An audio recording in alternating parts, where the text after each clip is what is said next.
Good afternoon, everybody, and thank you for your patience. Jason Struby here, manning the deck. It's 4:06 on a beautiful Sunday afternoon. Let's get a look at your traffic conditions.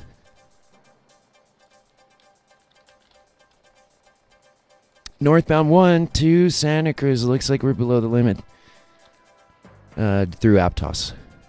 30 miles an hour there. But the good news is you're right back up to it before long. I would say a quarter mile.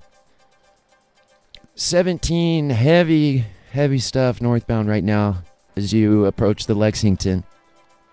Looks like bumper to bumper till you get to Los Gatos. Couple 2 or 3 miles there. Northbound 101 also heavy in spots. Approaching Gilroy. We're backed up for about 6 miles. And again up the road into Morgan Hill. About 4 miles of a backup there. Monterey County heavy northbound to Moss Landing. Otherwise clear down to Carmel and back. Do have a crash southbound 1 just before you hit the 68 that goes out to Pacific Grove. Otherwise 68 is clear into Salinas, and it looks like your other major roadways are clear. Did have a hit and run on Birchell Road near Hollister Gilroy, 355, and a collision with minor injuries. Fairview Road at Spring Grove Road, 407. As we move on into the afternoon, it's time for the Veterans Take Charge radio show, and we are streaming live on YouTube with your hosts, Justin Baker and Dave Ramos.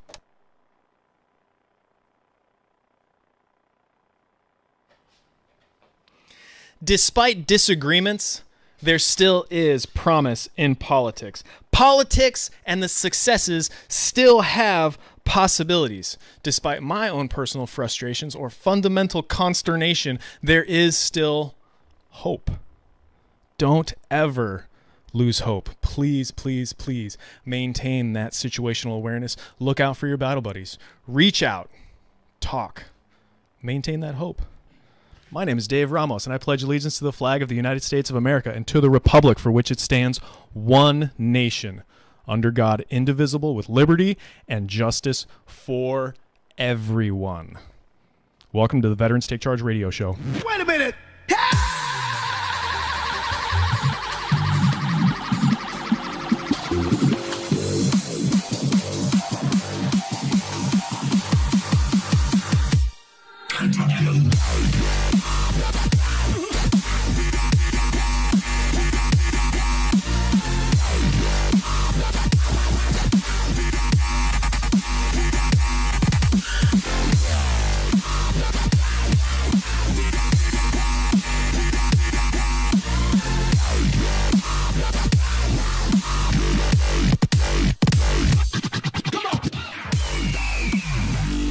Locked and loaded, this is Veterans Take Charge. Welcome to today's broadcast. I'm your host, Justin Baker, formerly of the 75th Ranger Regiment. Rangers lead the way.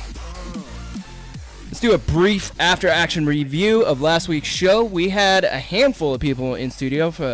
Our show kind of briefly was commandeered by a group of folks who were eager to go into business with us, selling herbs and spices to veterans, and it's going to support the Veteran Sportsmen's Alliance, which we had in studio with us. Yep. Several of their members and one of their ambassadors.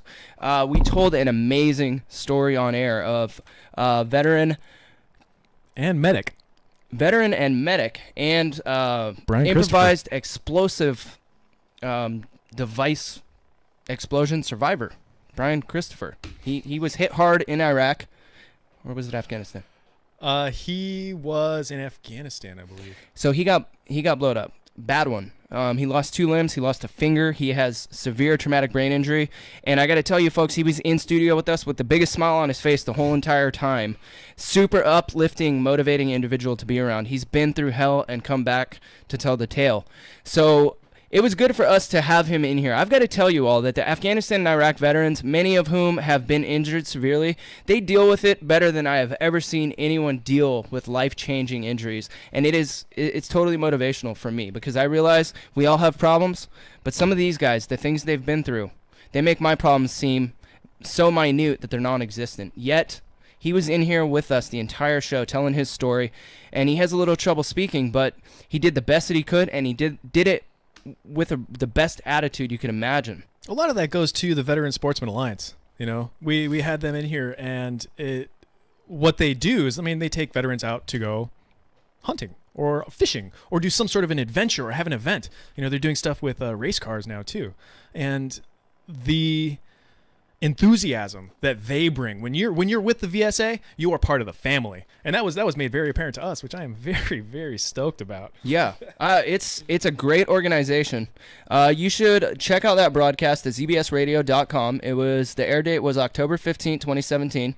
We did it last week. You can get that whole story on that broadcast. And if you want to support the organization, their information is on the show there.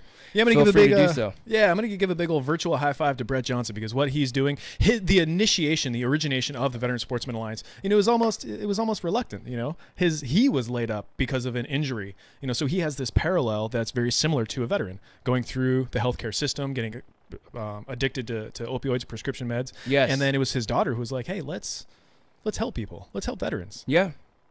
And they're killing it, man. That is a great organization. They're expanding. They're helping more and more vets all the time. Some of their plans are pretty grand, I've got to say. They're going to do some big things in the near future, and they're putting all the pieces into play right now. Here you go, Brett. Here's your high five, man. Yeah, you guys are awesome. Keep doing what you're doing. Are we going to talk about opioids at all today on the show? I'm sure it'll pop up at least once or twice. I know we started the conversation with Brett last week, and the severity of the prescriptions that the VA is giving and the number of them. I mean, it's an ongoing conversation, obviously, because it continues to happen. And you know what's crazy? That same night, 60 Minutes had aired that the whistleblower episode about the opioid epidemic, and then you had watched Heroin. My significant other had watched that same thing, and it really is. It's criminal, dude. It's freaking criminal. You know, I think most people don't know that the prohibition of cocaine and heroin really started in the 19-teens, the 1920s, and it all began with overprescription by medical doctors. That stuff was being used medicinally. Literally within just a few years of the overprescription taking place, millions of Americans created an epidemic where there was 5 or 10 million people strung out on cocaine, heroin. And it all kind of started with doctors overprescribing drugs. And this is a story we're still telling today. It's still happening now. I read a story about one of the VAs in the Midwest being raided for overprescribing. So they were literally supposedly raided and audited by the DEA. Wow. Because they had prescribed over 1 million painkillers in a short period of time, maybe like 1 year or less. And the DEA, the red flag went up, and the DEA's like, what is going on? They don't have that many customers in St. Louis that they should be prescribing anywhere near that amount of pills. I think that same situation was brought up in that 60 Minutes broadcast. It was something like, I want to say it was Tennessee, someplace that had a population of like 3,000 people. Yeah. The documentary I watched, Heroin, on Netflix, was in Tennessee as well. So it must have been the same place. There was like 500,000 pills being distributed for 3,000 people. The population was 3,000 people. Yeah. Not the patient population, the town population. And needless to say, that's going to feed into a black market drug market, right? I mean, somebody who is struggling financially, which a lot of people in Tennessee are, if they have an extra 100 OxyContin pills that sell for $1 a milligram on the East Coast, if it's an 80 milligram pill, that's an $80 pill. And you got 100 extra a month that you don't need for your cancer, what are you going to do with them? You're going to sell them. I mean, you're broke. You don't have food. You've got enough OxyContin to eat and live on, but you don't have any food to sustain life. So you're going to sell those pills, and it's a self-perpetuating kind of. It even gets worse, because what about those individuals who can't afford to buy those pills? You know what's a lot easier to get a hold of? Street heroin. Bam. Yep. I actually lost one male friend who had the world in the palm of his hands, and he got addicted to OxyContin and ended up dead in a hotel room in Oklahoma with a needle in his arm. And so that transition from the prescription drug to hard drugs, street drugs, I mean, that transition is happening every minute of every day in this country with somebody right now. They're switching from the prescription to the street drug because it's a fraction of the cost. Man, it's dangerous. Man. So these are some issues that the veteran population, the veteran community is facing these issues. But realistically, I mean, this is an issue that goes across the country, and really it could go across the globe. You know, I see the veteran community as being reflective of the nation. You know what I mean? Yeah. It's a microcosm. Bam. That's a great word. I think that in a lot of ways, the veteran population, in bad ways, is kind of being the guinea pigs. We are the guinea pigs we're test subjects in a sense, but in some ways we're not, and we could be or we should be. And that could be beneficial for society as a whole. I'm not saying they should do any illegal testing on us. What I'm saying is we as the veterans should say, hey, we can do this job. We can test this program out, or we can test a good example in the heroin documentary, the drug court. Well, the Veterans Court here in Santa Cruz, I went through it for an alcohol-related incident, and it's very similar to the drug court in the heroin documentary. Interesting. I did all the meetings that they told me to do. I kicked my alcohol habit. I haven't had a drink in 16 or 18 months. Oh, yeah. Well, since last July, the July before this most recent July, so 2 Julys ago, at Mike Taylor's wedding, Navy vet.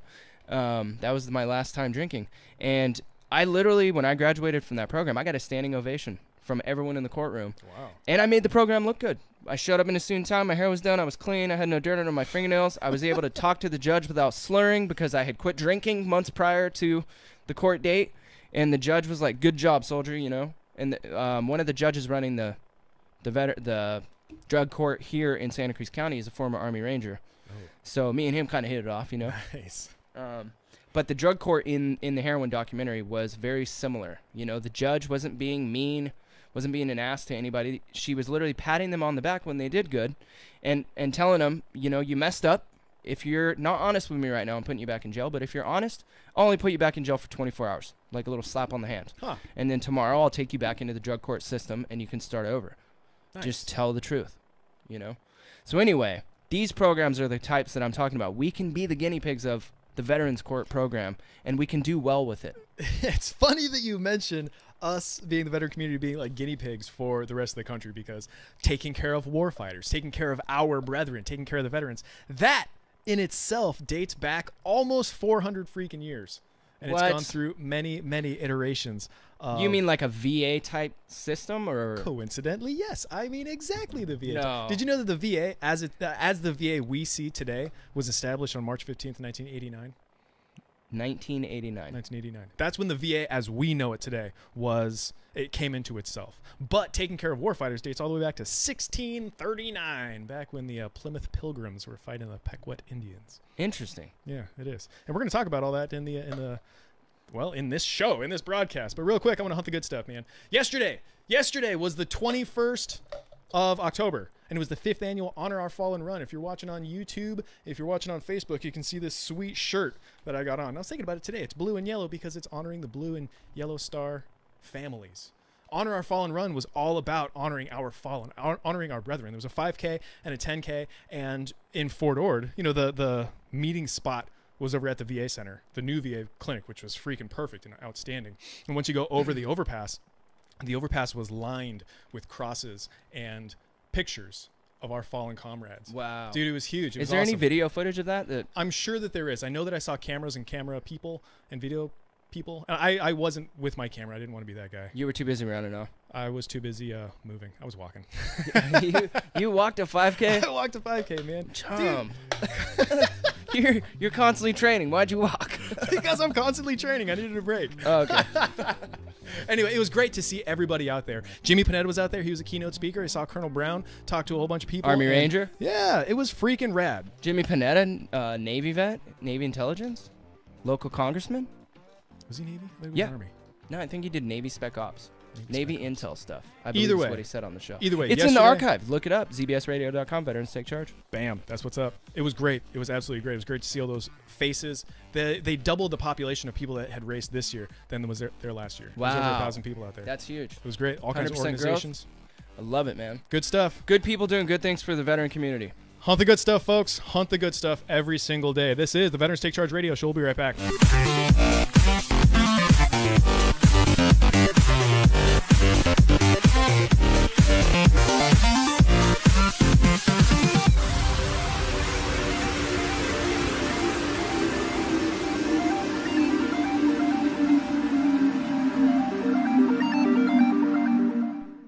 Hello, my name is Tavia Avila. We are building a new program at KSCO. The show is called Walk the Talk, and it's all about people's dreams and goals and what is stopping them from achieving what they want in life. During the hour live broadcast, guests will receive resources in order to make their dreams a reality. We all have a life purpose and can all benefit from resources and support in order to make those dreams a reality. If you are interested in sharing your journey with others, and receiving resources or being a resource for my future guests, then please contact me at 831-295-1520, or you can email me at tavia@ksco.com. This talk show is not only about helping my guests who come on the air, but also about inspiring others to walk their talk. For more information, contact me at 831-295-1520 or email me at tavia@ksco.com. I'm Rebecca Costa, host of the Costa Report, and I want to thank listeners for helping to drive my new book, On the Verge, to the top of Amazon's new releases. This book kicked up a lot of controversy about how much we know about the future. For example, did you know that we can now predict that you're going to trip and fall within the next 3 weeks with over 86% certainty? And we know more about where and when hurricanes, diseases, and terrorists are going to strike than ever before. Every day, our knowledge about the future grows more and more certain, which is why I'm certain you'll find On the Verge entertaining and informative.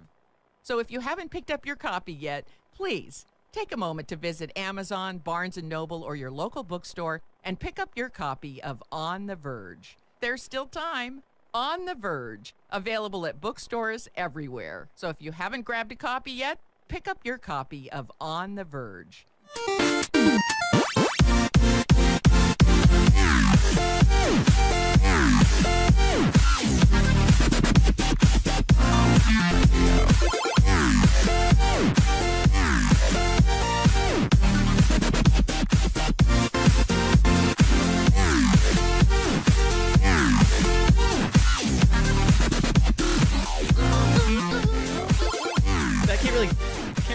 Karaoke with dubstep, can I? You can beatbox. Welcome back to the Veterans Take Charge Radio Show. We're starting to talk about the VA.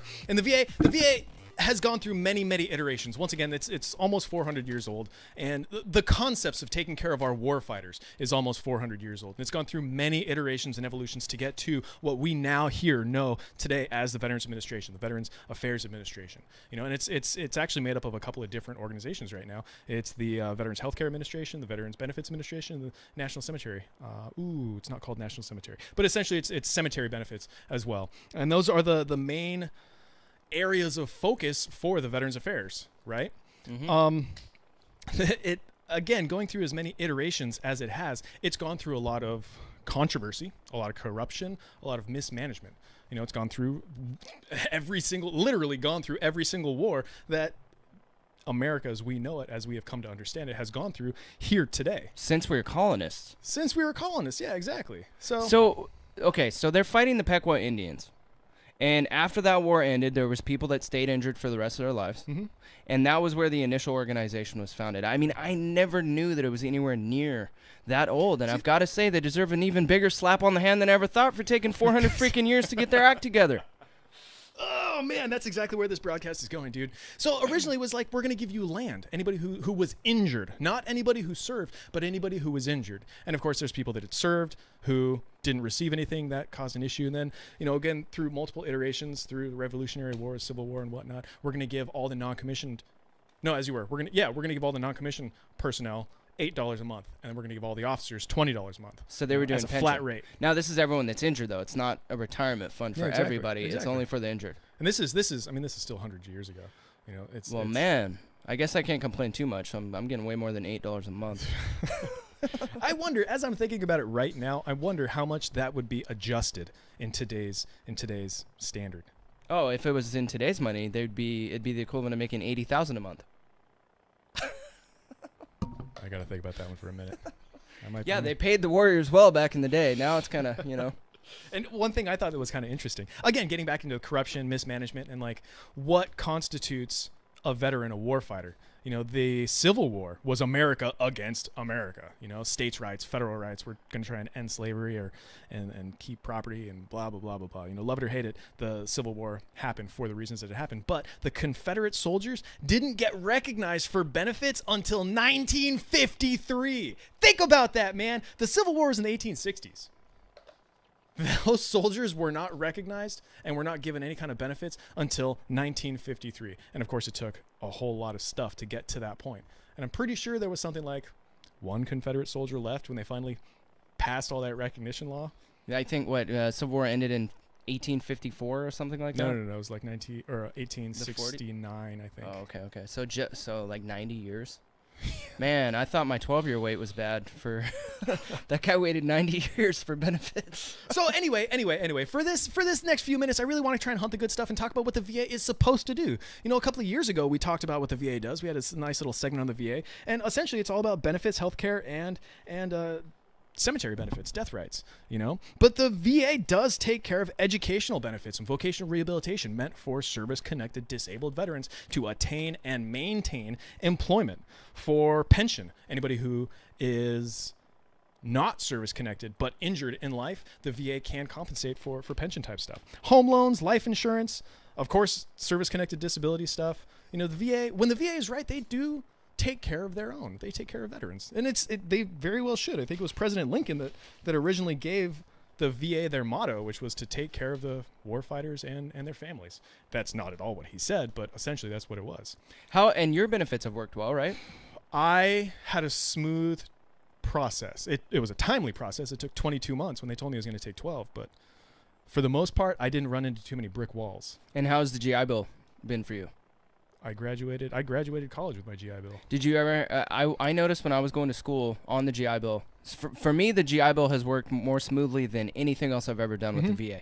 I literally had not one problem that slowed me down in any way. See, the GI Bill's gone through many iterations as well. As it needs to. Montgomery GI Bill, and then now it's the post 9/11 GI Bill. There's still two separates, but the Montgomery GI Bill is not nearly as widely used, and it's kind of gone through iterations now. Yeah. Being more geared towards Vietnam era veterans. Yeah. But the post 9/11 GI Bill, it's legit in my opinion. dude. I mean, it's housing excellent. allowance. Yeah. There's like an $1,800 housing allowance on the GI Bill in Santa Cruz County. It depends on your geographic location, but yeah, if you're taking a full load, 12 units or more, they'll give you 100% of whatever the COLA is, the cost of living allowance. Yeah, which is the same as if we went TDY or had to live at a different duty station that they would have paid us in the military. So here, right now, if you're taking 12 units in the Santa Cruz County, I want to say it's like $2,100, $2,200. Yeah. Yeah. And I believe Foothill College over the hill is the highest BAH in the country at like $2,400 a month. Dude, no, San Francisco, you're closer to like $3,000-$4,000. Wow. Dude, But you're spending every penny. Yeah. Yeah, San Fran's like a one-bedroom apartment's a couple $1,000 a month. My point was, though, when I was going to school, I did see a lot of vets who, hanging out in the vet center like we did to use the computer lab for the veterans and all that, and instead of competing with all the other students, we hang out in the vet center, and we have 5 computers for 2 or 3 vets at a time, you know, so we've got more than enough. And that was awesome to have access to that, too, at Cabrillo.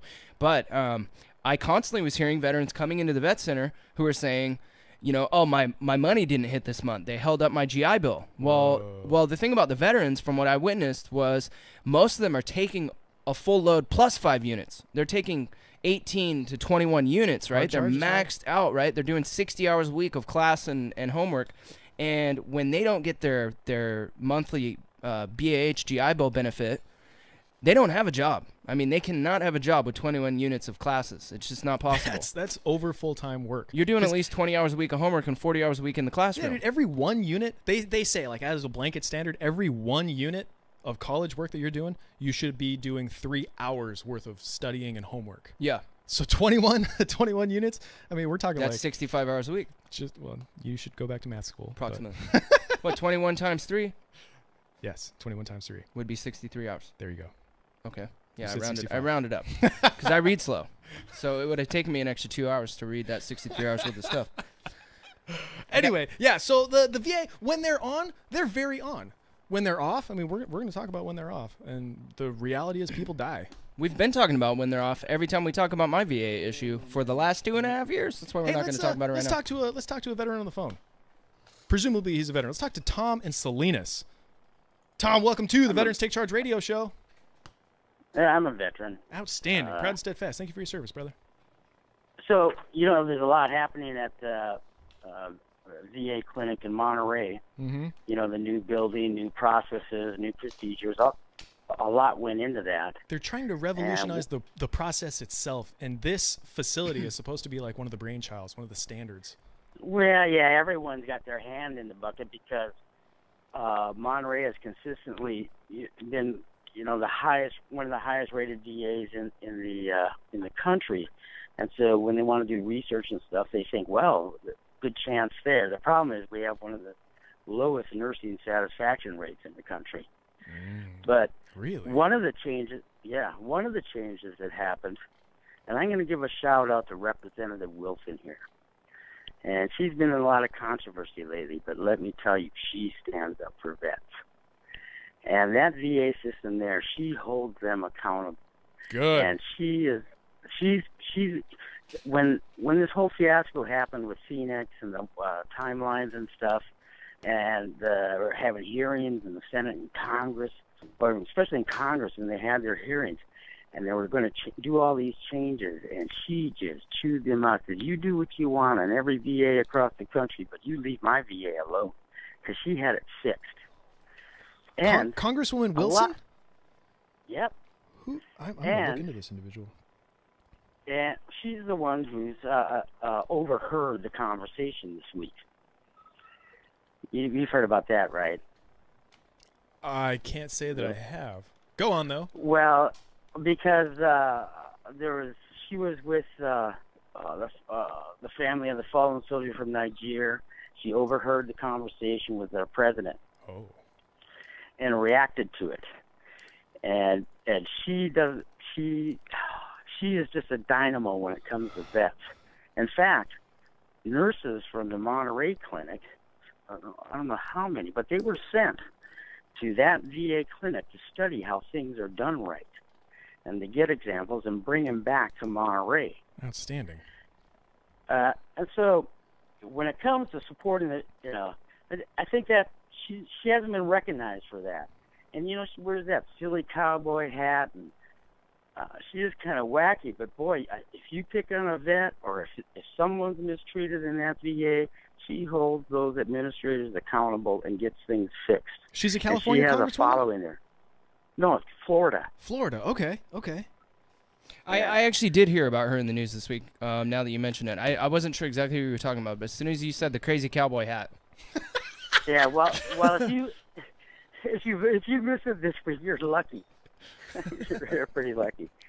But one of the things that I think the VA, it's in their plans and it's in their document. It's in a lot of talk and committees and stuff is about wellness. Mm-hmm. Mm-hmm. And the total. They have these health coaching positions. They used to have some Tai Chi and stuff going on. Things that about, not just a nutrition coach, but like a nutrition coach, but like a diet. That's a diet. It's not. You don't go on a diet. You go on a lifestyle change. Yep, exactly. And the VA includes wellness. They include flu shots as part of wellness. Well, that's and there's supposed to be money dedicated for it, and there's lots of plans, but it never gets done. Yeah. And that's kind of the direction the rest of this broadcast is going on. When things aren't happening the way that they're supposed to, who's the one who blows the whistle, so to speak? Who's the one who should stand up? Well, I think having a congressman and that's a real squeaky wheel, and it just doesn't take the hospital director's word for whatever happens. That actually digs in and doesn't just take every explanation and excuse that a director may give them, but instead of trying to mitigate and keep things calm, to really go in there like a firebrand like she is, that would get things done. Yeah. But I hear that. Someone's got to make accountability happen. Right, and not just make accountability happen in a nice way, but tear into your ass. Yeah. I think it's fair enough. I don't think any of the veterans would disagree with that. I mean, let's look at how we were punished in the military. I mean, they destroyed us. Go flip rocks. Yeah. Yeah. But I got to say that one of the things about the VA and the VA system is if you are a VA patient and your doctor's a VA, you get all your care for the VA, you're better off than you are anywhere else. But if you have to, like we are here in Monterey, you can't. We don't have a hospital nearby, and so you got outside doctors, outside scripts, outside medical records, and you don't do as well. But if you're in Palo Alto and you can get all your care through the VA, you're going to be okay. Yeah. Here it takes a lot. You're not going to get everything. You got to be willing. And driving to Palo Alto is that's no small feat if you're 80 years old. Yeah, no kidding. I mean, you're absolutely right. The clinic that is here now is an outpatient clinic. It's not an inpatient clinic. The nearest one is it's all outpatient. Palo Alto. Right. But, I mean, there are veteran service organizations around the area that try to do shuttles and whatnot. But I think, Tom, you're absolutely right, man. The veterans that are dealing with service-connected issues are much better off in the hands of the VA than, the general public or private care. We have specialized treatments. We have veterans in the VA who have walked the walk. They're not just talking the talk. Yeah. Yep. Also, even things like hospice care. If you're in trouble and you're a family and you go into the hospice, and down here you're probably going to end up using a social worker from the hospital. And they're not going to be able to do as much for you as the VA. The VA can get a lot more done at end of life than anyone down here can. But if you don't know that, then you have to transfer over and this and that. But if you know that, call on the whatever care you're getting outside to use the social services, they're going to hate me for this. For the VA, you're going to be better off. They're going to get you more, and that's a little more work for them. But your benefit package is bigger. I mean, you don't think about this at your age, but what if you need diapers? Yeah. How much is that going to cost you? Well, that's like a prescription at the VA. Wow. And at end of life care, you want to be dry. Yeah, and definitely. This may be, years, and you're paying $8 a month for a month's supply of diapers. That's a big benefit. You're on it, man. It's those little things like that you're not going to see in the private sector that make a big difference. You're absolutely right. And I feel like the veterans definitely deserve it more than. I'm not going to say they deserve it more than most, but they have done more to earn it. We've earned it. I think that's the right word. Earned it. Yeah, I don't know. There's something even more than that. I mean. You work at the VA, you hear all kinds of stories. And I think more than that, they're the salt of the earth. That's what they're not trying to exploit anybody else. So they have these great stories. They've done their best. They have a sense of duty and working together. I don't know if you recall the E9 Association. I've heard of the Sergeant Majors Club. Yeah, well, they used to be pretty big, and they got things done. Veterans are fun to work with. That's an understatement, man. Really fun. Plus, if you're a male nurse like I was, you don't have to pretend and watch your language as much. You can kind of relate in a way that you can't with other patients. And you see, that's exactly why the VA is the best place for veterans. That's exactly why. Yeah. We're relatable. Yeah. If they try and privatize the veterans care, the whole healthcare. What should happen is they should try and make the rest of the country look like the VA. Well, we're gonna talk about exactly that, Tom.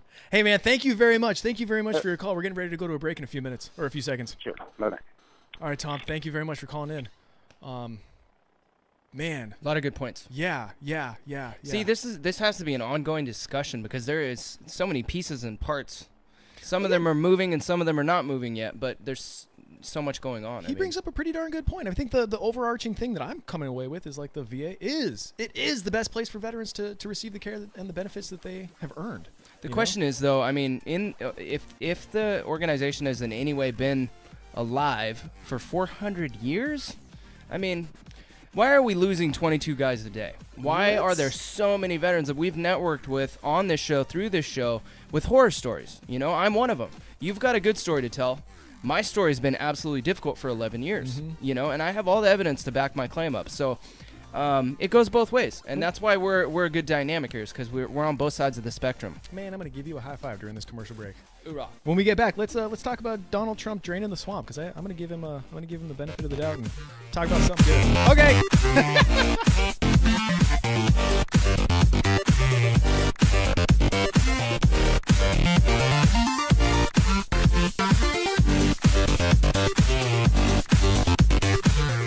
Hi, registered pharmacist Ben Fuchs here. I've been studying healthy bodies for 35 years, and what I've got to tell you may shock and surprise you, but if you listen up, it may change your life. The Tennessean ran an article calling the bounty of the Cocos nucifera tree, better known as coconut, the new orange, noting that the hard-shelled fruit is becoming highly regarded as a multifunctional, highly nutritious, and delicious food. In fact, in the world of medicinal foods and plants, few substances have more helpful properties than the tropical coconut. The coconut is a fatty fruit. In fact, it's over 10% fat, most of which is saturated. As it turns out, coconut oil, the common term for coconut fat, is really, really good for you. It contains several forms of heart-friendly vitamin E, including hard-to-get tocotrienols, which are particularly important for heart health. Most of the fat, almost two-thirds, in coconut oil is in the form of something called medium-chain triglycerides, or MCTs, which are easy to assimilate even for folks with fat malabsorption issues, and they can help provide quick energy. MCTs are so easy to absorb, they're also found in human breast milk, where they provide infants with readily digestible energy. More recently, coconut has been shown to have beneficial effects on blood fats and cholesterol levels, and on blood glucose, and for athletic performance. And some coconut constituents have antimicrobial properties that can be used to improve internal yeast infections. In fact, researchers have found that coconut oil compounds were effective at killing 52 different fungal organisms, including Candida. Pharmacist Ben here, urging you to go to KSCOhealth.com to order Beyond Tangy Tangerine, the Healthy Start Pack, and other nutritional supplements that I personally use and recommend. You can purchase these premium quality products at wholesale prices online at KSCOhealth.com. That's KSCOhealth.com. I'm the pharmacist that believes that staying healthy and strong is not only about medicine, it's about giving your body the raw materials it needs to do its work. Go to KSCOhealth.com. Make sure you check out the cool videos too at KSCOhealth.com. That's KSCOhealth.com. Hi, registered pharmacist Ben Fuchs here. I've been studying.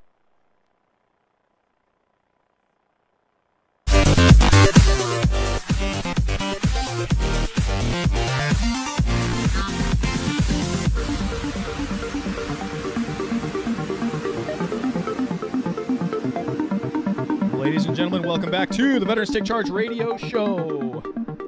So, I know my own personal viewpoints on our current administration and our current president. And I got to be honest, I've been a little miffed, but Roger got it. Whatever.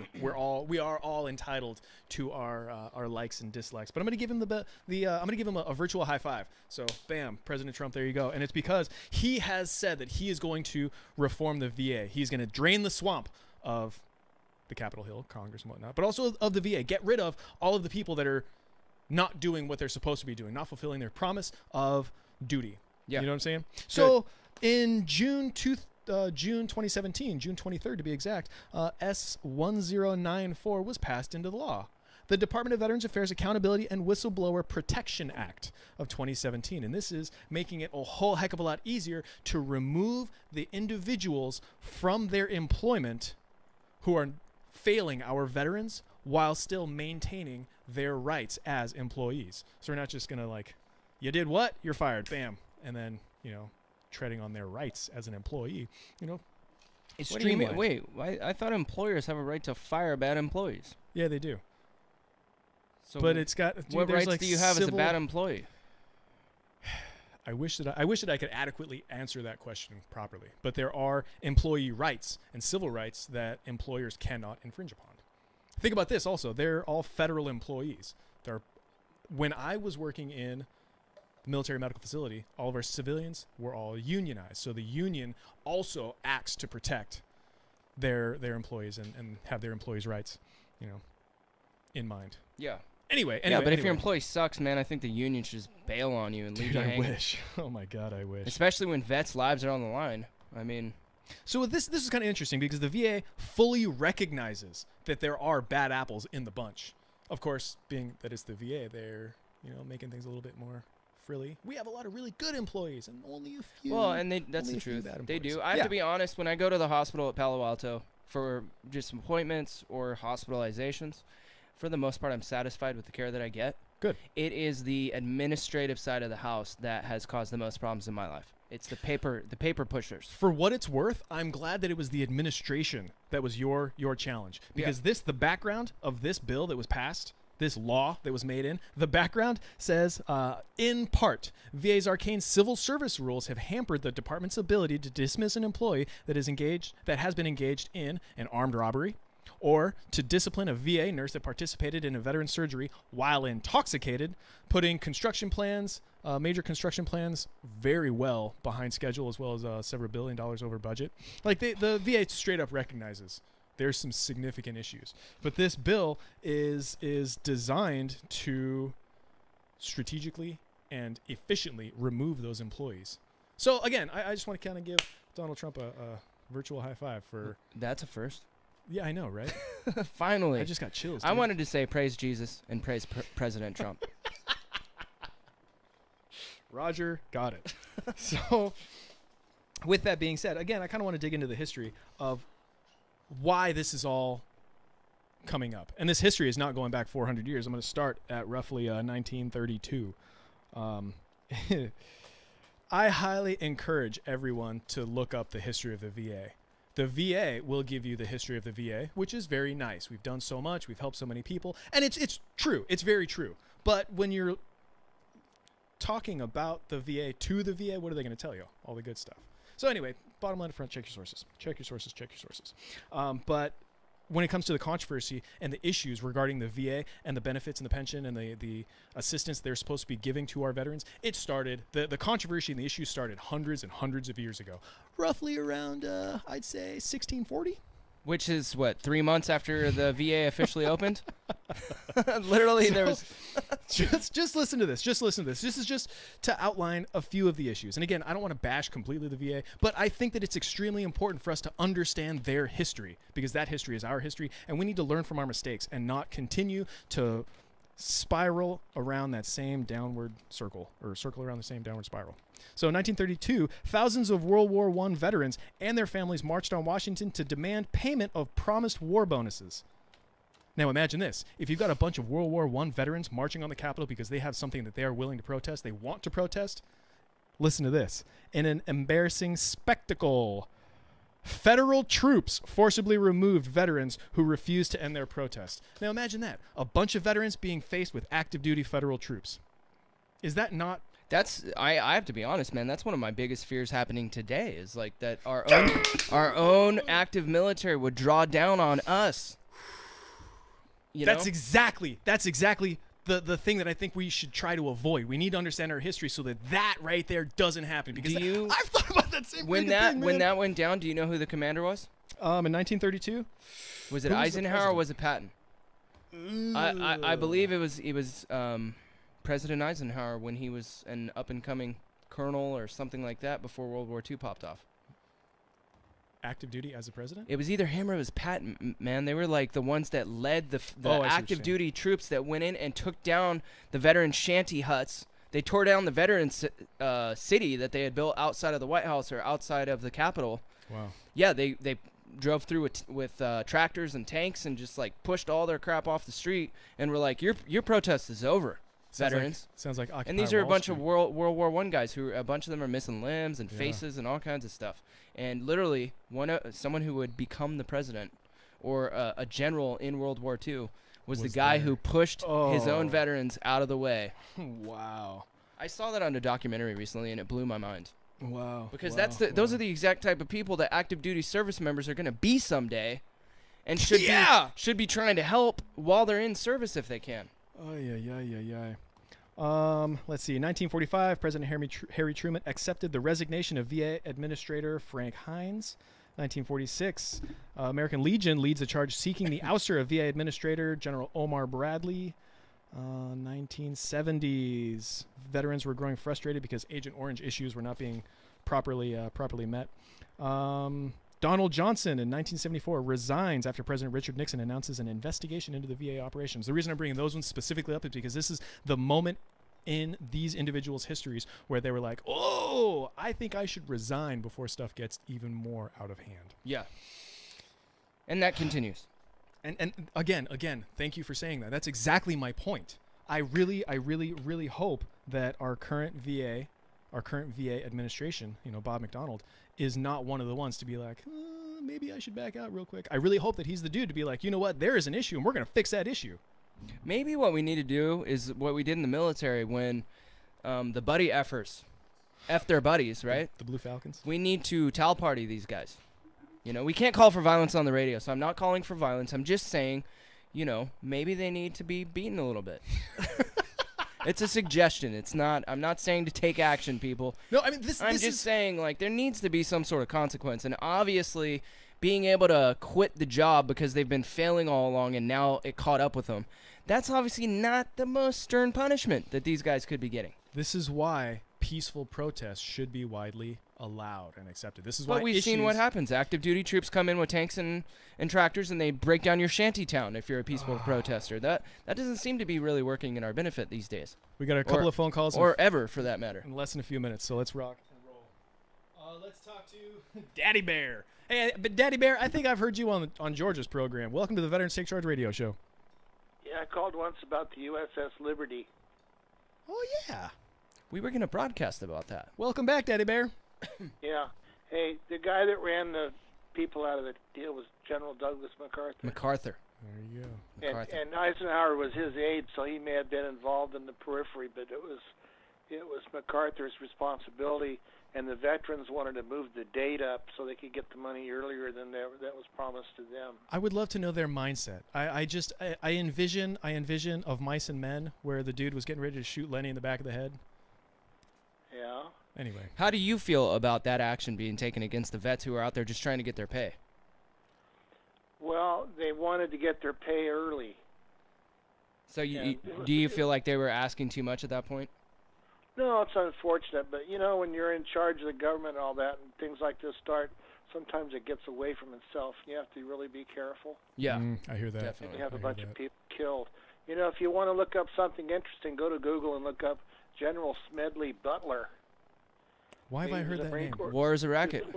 Well, he was a Marine Corps general. He had double Medal of Honor winner, and he was hired by some of the big money people in the 30s to overthrow the government. And he turned around and told the government that these people, including the DuPont family, wanted to have him lead a revolution and to lock up the president and all that. It's pretty interesting. He kept it pretty quiet, but it did happen. Wow. He was one of the most well-known commanders in U.S. military history for expeditionary forces. That's right. He helped us get the Panama Canal, right. all kinds of stuff. That guy was he must have set foot in every country on earth. Well, maybe that's why I know that. Looking for resources and stuff. All through Latin America, and he trained the Somosas and the rest of them. But he turned around on the money people and snitched them off to President Roosevelt. Yeah, he was a true patriot. Yeah, so a lot of things happen, but you see, the bankers have controlled the media for so long that we don't really get too accurate of news. You should read American history for the Revolution from the British standpoint. Ooh. Okay, because what they said was the English people came to New England and they started fighting with the Indians, and then they started encroaching on the Indians' land, and then they would fight some more. So finally, the king had to send over some troops to keep order. And when he did that, he ordered that new taxes be levied, because he didn't want to pay for the troops out of his own pocket. Yeah. So interesting, the narrative. And they sent over Hessians, the German soldiers from the House of Hesse in Russia. In Germany, and it turns out that the Hessian king, he's the one that financed the Rothschilds. And it gets really interesting because he had steady money because he was the first guy to rent out his army, which he did. And when Washington crossed the Delaware, the Hessians were on the other side of the river, and they routed them out during New Year's Eve because the Hessians were in there having drinks and all that. Yeah, wait till they're drunk. Yeah. So there's a lot of stuff about, if you were in Afghanistan, there was a pipeline there. Yep. And if you're in Syria, there was a pipeline there. And when I was in Vietnam, we flew, I'm not going to tell secrets, but we flew missions over certain parcels of property, which now they're talking about oil, and which we heard about that. But now the Chinese are taking these same parcels over. So, that was going on a long time ago. And they had some P2V Neptunes they were working on in 1965, and they didn't start using them until 1967 on the Ho Chi Minh Trail. So you know what I mean? There's a lot of things happen ahead of time. I talked to a guy 2 years ago in the Safeway store. He's a big dude. I could tell he was badass. He had a camouflage uniform. I started talking to him. I said, "You going to language school?" He says, "Yeah." I said, "What language you taking?" He says, "French." I says, "French? You got stuff going on in France?" He says, "No, Africa." I heard I knew about exactly that this on George's years ago. program. Yes. Yeah, I said something about that before. Maybe it was on his program. Mm-hmm. But the guy was a good guy, but he was a bad dude. You could tell. He just had all the, Like a spec ops guy or something, learning a foreign language. Yeah, he was learning French because he was going to go to Africa. Then he winked at me. Yeah. Oh, okay. You have a lot of good information. We should get you on air with us one of these days. It wouldn't work because you'd have some guy trying to get me fired or get you fired because what I say is a lot of stuff I say is controversial. Bring it on. I thought that's what we wanted on MZ's radio station. Here. Bring it on. Well, I don't know if you want to start talking about who controls the media. That's sometimes pretty weird. Well, there's a lot of interesting. There's a lot of evidence and facts available on that. I like what Rockefeller said about the media. David Rockefeller. What, I own it or I don't own it? Well, the Bilderbergs have remained hidden for 50 years because the media, we're in cahoots with the media, and so they don't broadcast about the Bilderberg group. And now because of guys like Alex Jones, that's become pretty known information. But that was just one example of Rockefeller controlling the media. They're going to open up the Kennedy assassination next week. Okay? I'm stoked on that because I think there's definitely foul play. I'm telling you ahead of time, if they really open it up, there's going to be paperwork that's going to look like the Havana, Cuba phone book. Yeah, Huh. I believe it. Because that's Mexico and Mexico and Cuba were deeply involved in that, and probably Oswald was trained ahead of time to whack Castro, but he flipped on him and killed Kennedy. Oh my God! So that's what and that's the kind of thing that happens because all these special ops thing that the people had after World War II, all of them were infiltrated by the communists. All of them were because they were hiring people that wanted to volunteer to fight the Russians after the war, the communists and all that. So they would send their commie spies in there, which they had a lot of, and then they would tell, hey, well, they're going to airdrop this, they're going to airdrop that, and So it's too bad. I'm a lie detector man, so I'm prejudiced because you can test people and you can ask them, are you going to tell when the airplane drop is going to happen? No. And they've done that a lot. They've done that a lot. Right on, Daddy Bear. Thank you very much. We got one more phone call and like a minute left. It's actually our guest. So. Oh. Okay, so we're going to take our break here in just a minute. Thank you for the call today. That was very informative. Thank you. Bye. As always. I love calls like that, man. I love learning while we're broadcasting. Yeah, right. And our history is so fascinating, and we only know about 5% of the truth. So it's interesting to learn more. And what you realize is the corruption runs deep. That's the scary part. That's the scary part, and that's absolutely true. Hey, when we get back, we're going to be talking to David Toombs. David Toombs is the father of a fallen soldier. John Toombs has taken his own life on VA property last year in November, and we're going to talk to David about his story and David's current mission. This is the Veterans Take Charge Radio Show. We'll be right back.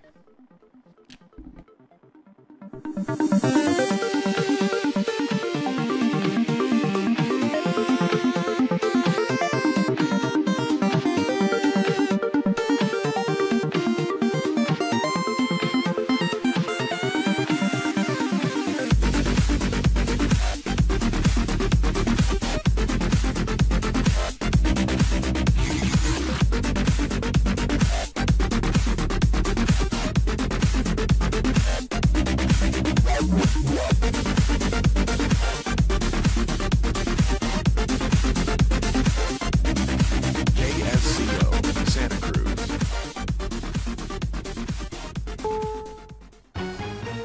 CBS News, I'm Matt Piper. The United States is looking to aggressively fight insurgents in terrorist countries under the Trump administration. The New York Times reports the CIA plans to expand its covert operations in Afghanistan to combat the growing threat of the Taliban there.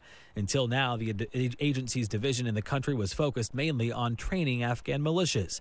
Former CIA officer Jack Rice on Skype. This is an effort by the agency to work more closely with the Pentagon to actually put more of those operations into the field. Really shows the desire to be more aggressive on the part of the agency. Since 2001, at least 18 CIA personnel have died in Afghanistan. On 60 Minutes, correspondent Scott Pelley has an interview with an undercover FBI operator who secretly lives and works among terrorists of ISIS and al-Qaeda. His name is a national secret, and terrorists thought he was a wealthy Arab American with seething anger at the United States. But in reality, he's dedicated himself to the war on terror the morning of 9/11 and since then. We're at war with radicals. I am a Muslim, I am an American, and I've been serving my country for 22 years and counting. And I am appalled at what these animals are doing to my country while desecrating my religion. A sentencing hearing set to begin tomorrow in the case against former Army Sergeant Bo Bergdahl. There could be dramatic testimony in Army Sergeant Bo Bergdahl's sentencing hearing at Fort Bragg, North Carolina, from comrades who were hurt while they searched for him. He pleaded guilty to charges including desertion for leaving his post in Afghanistan in 2009. Bergdahl was captured and held by the Taliban for 5 years before being released in a controversial prisoner swap. A military judge will have to resolve last-minute arguments by defense lawyers that President Donald Trump has unfairly swayed the court-martial with new critical comments about the highly politicized case. Jim Crisula, CBS News, Greensboro, North Carolina. President Trump is confident a tax reform bill will be passed. He tells Fox News now that the Senate has passed a budget, it's only a matter of time. Now it's going to go through a little bit of an iteration, but it's going to end up, I think, again, doing very well. And I think we're going to get our taxes. I think it's going to be, well, hopefully before the end of the year, but maybe much sooner than that. As for health care, Democrats appear to be more enthusiastic than Republicans about the compromise reached between senators on both sides of the aisle. On NBC, Senator Chuck Schumer said it could pass if it were voted on next week if the president supported it. The president urged it originally. He called both Senators Murray and Alexander and said, come to a solution. Then they come to a solution. The right wing attacks it, and he backs off. That's not leadership. At the box office, help your brother. Boo 2, a Medea Halloween, scared up a healthy $21.7 million in its first weekend in theaters, followed by Geostorm and Happy Death Day. This is CBS News. At our home, winter nights are complicated. Either I end up freezing, or I'm sweating. Hi, I'm Missy Tannen. And I'm Scott Tannen, founders of Boll & Branch, the world's most comfortable sheets. And now, we've created the world's first luxury flannel bedding, available for a limited time at bollandbranch.com. Try them risk-free for 30 nights. Go to bollandbranch.com today for $50 off your first set, plus free shipping with promo code SLEEP. Spelled B-O-L-L and branch.com. Promo code SLEEP. Attention all authors. Page Publishing is looking for authors. Have you written a book and want to get it published? Page Publishing will get your book into bookstores and for sale online at Amazon, Apple iTunes, and other outlets. They handle all aspects of the publishing process for you. Printing, cover art, publicity, copyright, and editing. Call 800-501-3689 now for your free author submission kit. That's 800-501-3689 for your free author submission kit. Again, 800-501-3689.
Good afternoon. You're listening to AM 1080 KSCO Santa Cruz 505 on a Sunday. Let's get a look at your traffic quickly. Highway 1 northbound to Santa Cruz, all clear. Southbound, all clear.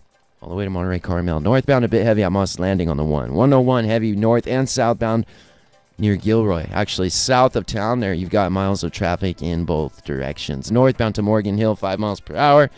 And southbound, a bit under the limit there as well as you approach Morgan Hill. 17 northbound traffic approaching the Lex. You'll pick up for a little bit, but then you'll be right back down to the traffic jam. Approaching Los Gatos for a total of about 3 miles there. Average 10 miles per hour. Highways 9, 152, 129, 156, 183, 68, 218, all clear. And weather tonight. Clear skies, a low near 50 degrees. Tomorrow a bit hotter. We'll have highs in the mid-70s coast side, 80s inland. Even hotter the next, with temps approaching 90 degrees here in Santa Cruz. 5:06, time for Hour 2 of the Veterans Take Charge radio show, and we are streaming live on YouTube at the KSCO Global channel. Please subscribe. Time for Veterans Take Charge Hour 2 with Justin Baker and Dave Ramos.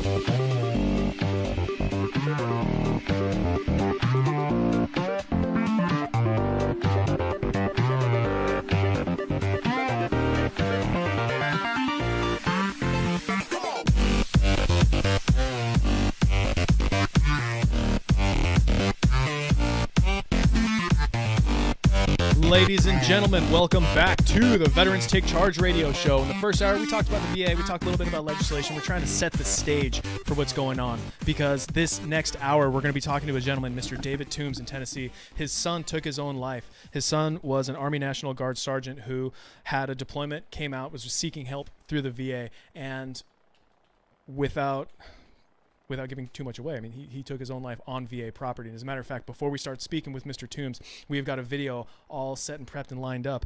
If you YouTube search for John Toombs, this is his last transmission, so to speak, before taking his own life. So I just want to warn everyone that there are potential trigger warnings coming up with this next hour. We're going to be talking about some very significant, serious issues regarding suicide, suicidal ideations, and self-harm. So with that being said, if you are having any kind of issues, any kind of crises, thank you very much. Dial 1-800-273-8255 and press the number 1. That is the Veterans Crisis Line. Don't hesitate to reach out, folks. Don't hesitate to reach out. Stroob, whenever you're ready.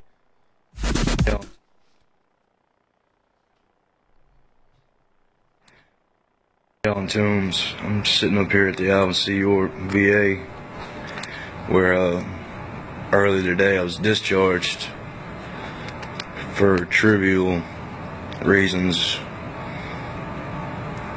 for, I guess, they make an example out of me. And my only 3 options now are go back to jail, be homeless, or check myself into the psych ward. And they knew the extent of my problems. PTSD, depression, all that, even more. I won't get into it on here. But when I asked for help,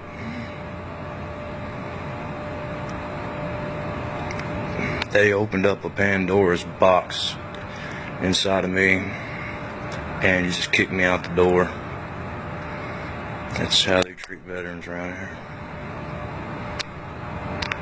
I came for help, and it just threw me out like a stray dog in the rain. But I appreciate all of the support. I feel very blessed. Thank you all very much, and I love you all. Some of you I love more than the whole wide world.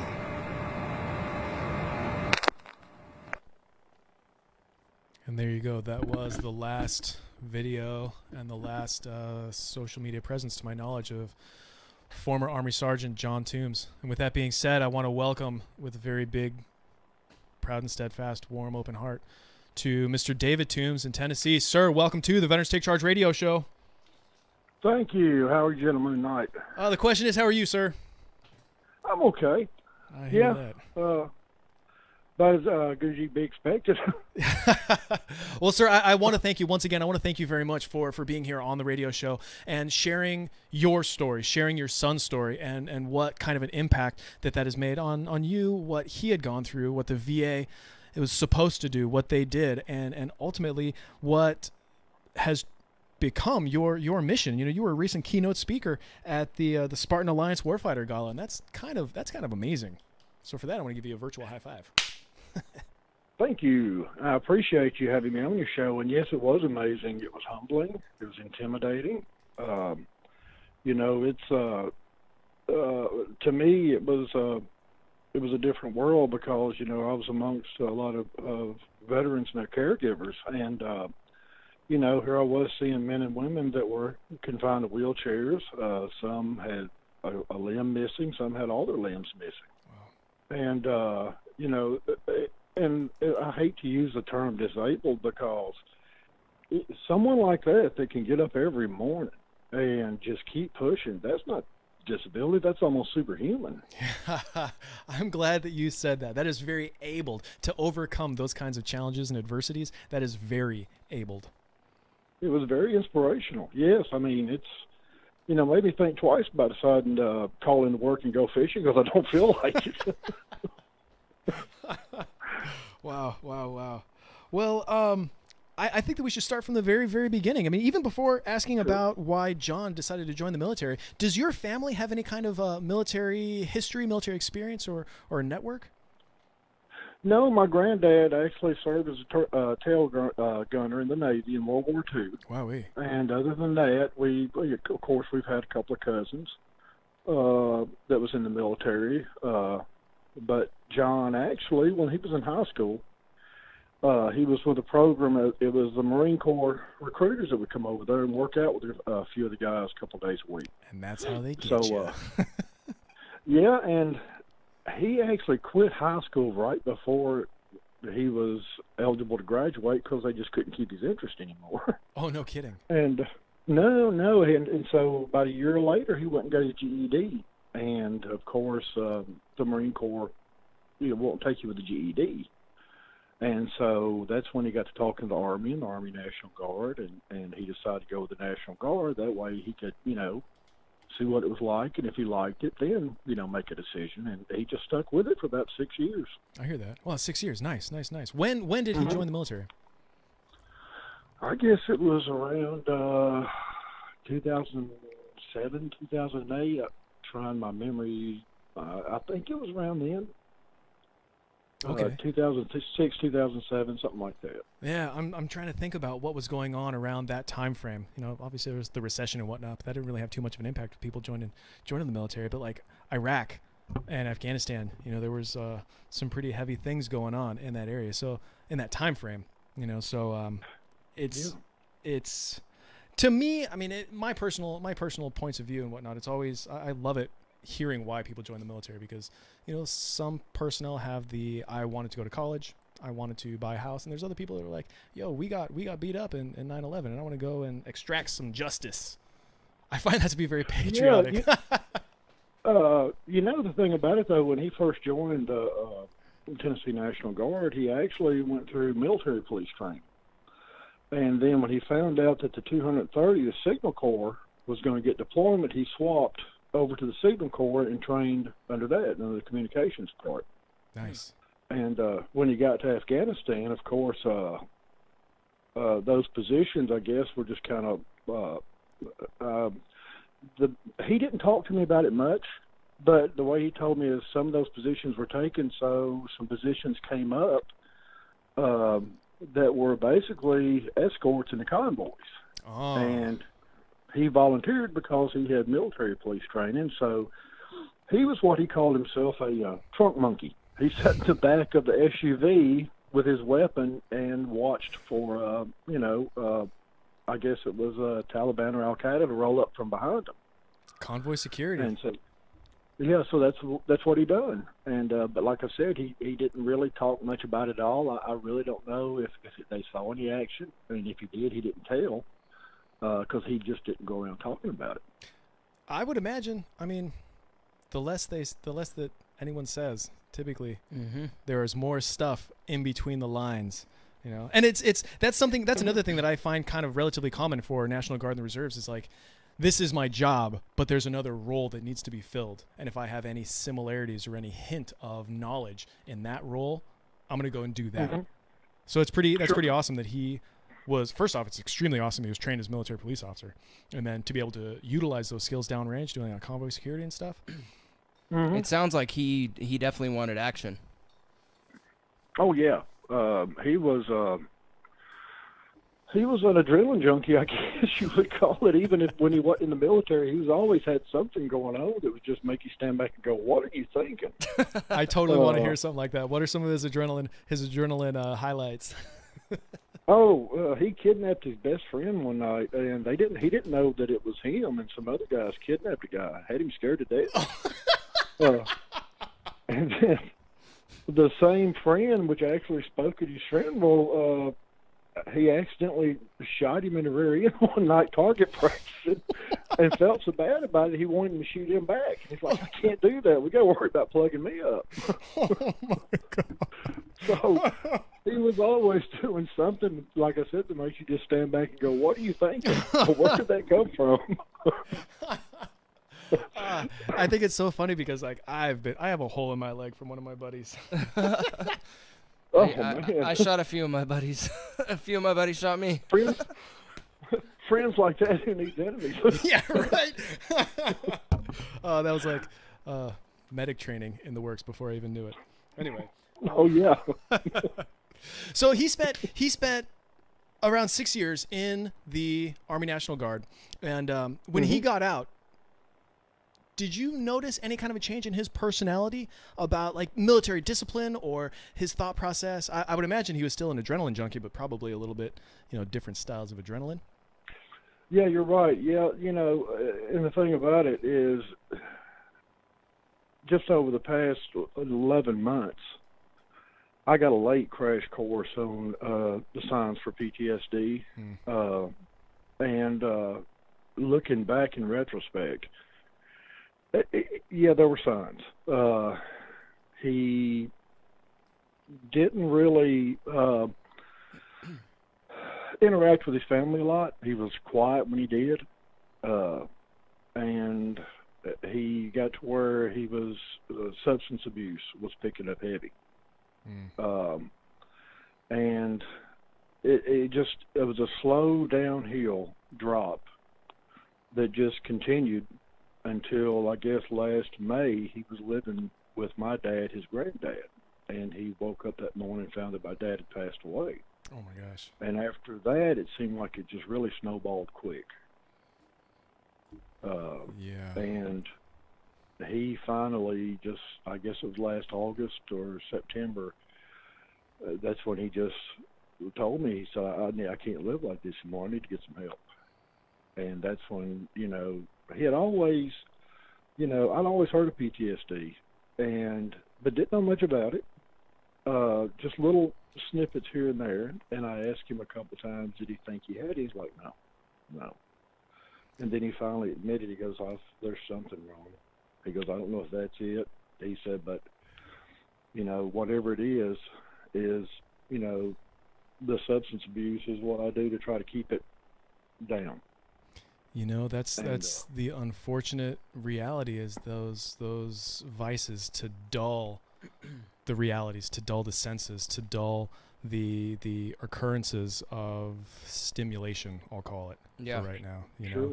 And it's so common amongst everyone, but veterans specifically, with alcoholism and drug use. Exactly. I was going to say, if you think about, first off, in the first hour we briefly talked about overprescription of medications and how that easily can transfer itself into like heroin addiction, but alcohol and tobacco use is rampant. Whoa! Hey, we got some music coming up. So that's we're going to take a quick commercial break, David.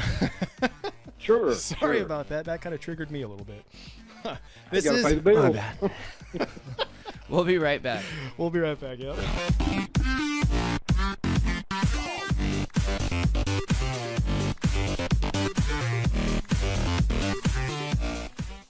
So you finally decided to start taking a supplement.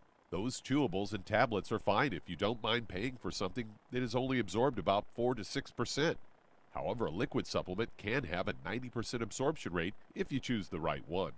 Youngevity offers a wide variety of liquid supplements with a 90% absorption rate or more.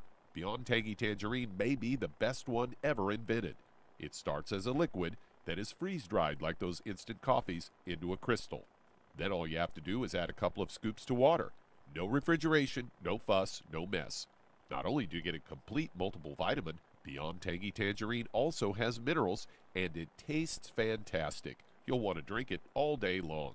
So the next time you reach for a vitamin supplement, reach for Beyond Tangy Tangerine from Youngevity. For more information or to order, call Andy or Phyllis Anderson at 888-245-0300. That's 888-245-0300.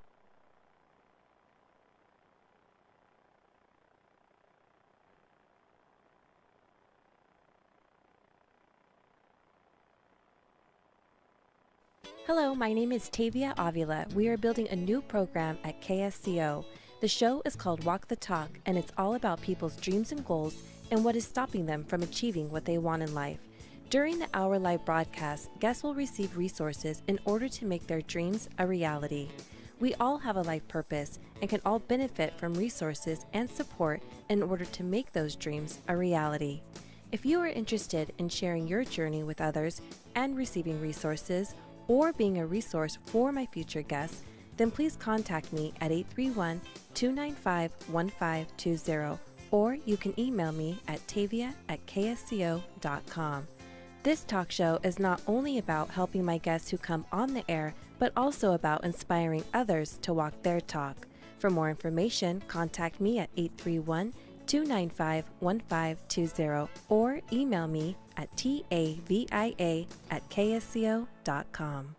MeTV is your TV home for memorable entertainment television. All those in favor of me, say aye. Aye. From classic comedy, The whole blooming Brady bunch. Happy days. Cheers. to retro sci-fi, Lost in space. Batman. and groundbreaking dramas, Harry Mason. The Twilight Zone. you'll love MeTV's variety. Here's where you can watch MeTV. MeTV is only on KYMB Channel 27.1 and Comcast Cable Channel 19.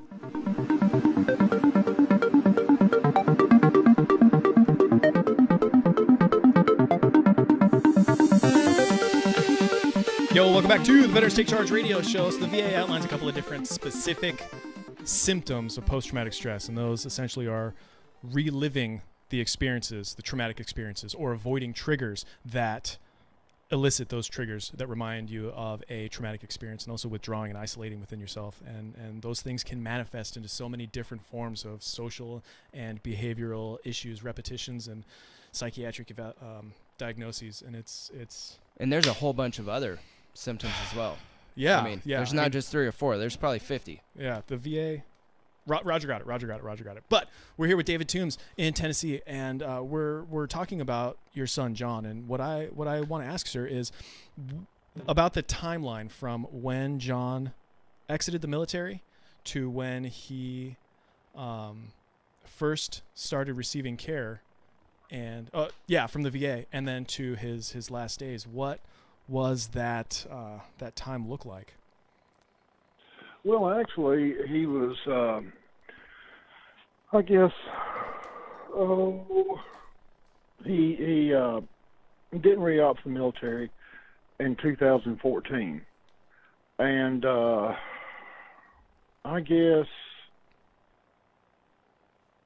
since then is when he started his kind of like downhill decline at a rapid speed. So he got out in but 2014? like I said, yes, Okay. he did. Track him. And so in 2016, last year, it had pretty well gotten, noticeably something was wrong. But He first went in, when he told me he needed help, he couldn't live like that anymore. He had actually checked with a few different units around Middle Tennessee as far as rehabilitation and substance abuse, and they all basically said the same thing. Well, cash insurance, wait a minute, you're a veteran, you need to go to the VA. Mm. And he hadn't had very good experience with the VA, but he agreed to start the program on an outpatient basis, 4 days a week for 3 hours a day. And when he first started that, they told him, well, go ahead and put your name down for the Residential Recovery Treatment Program, or RTP. Mm-hmm.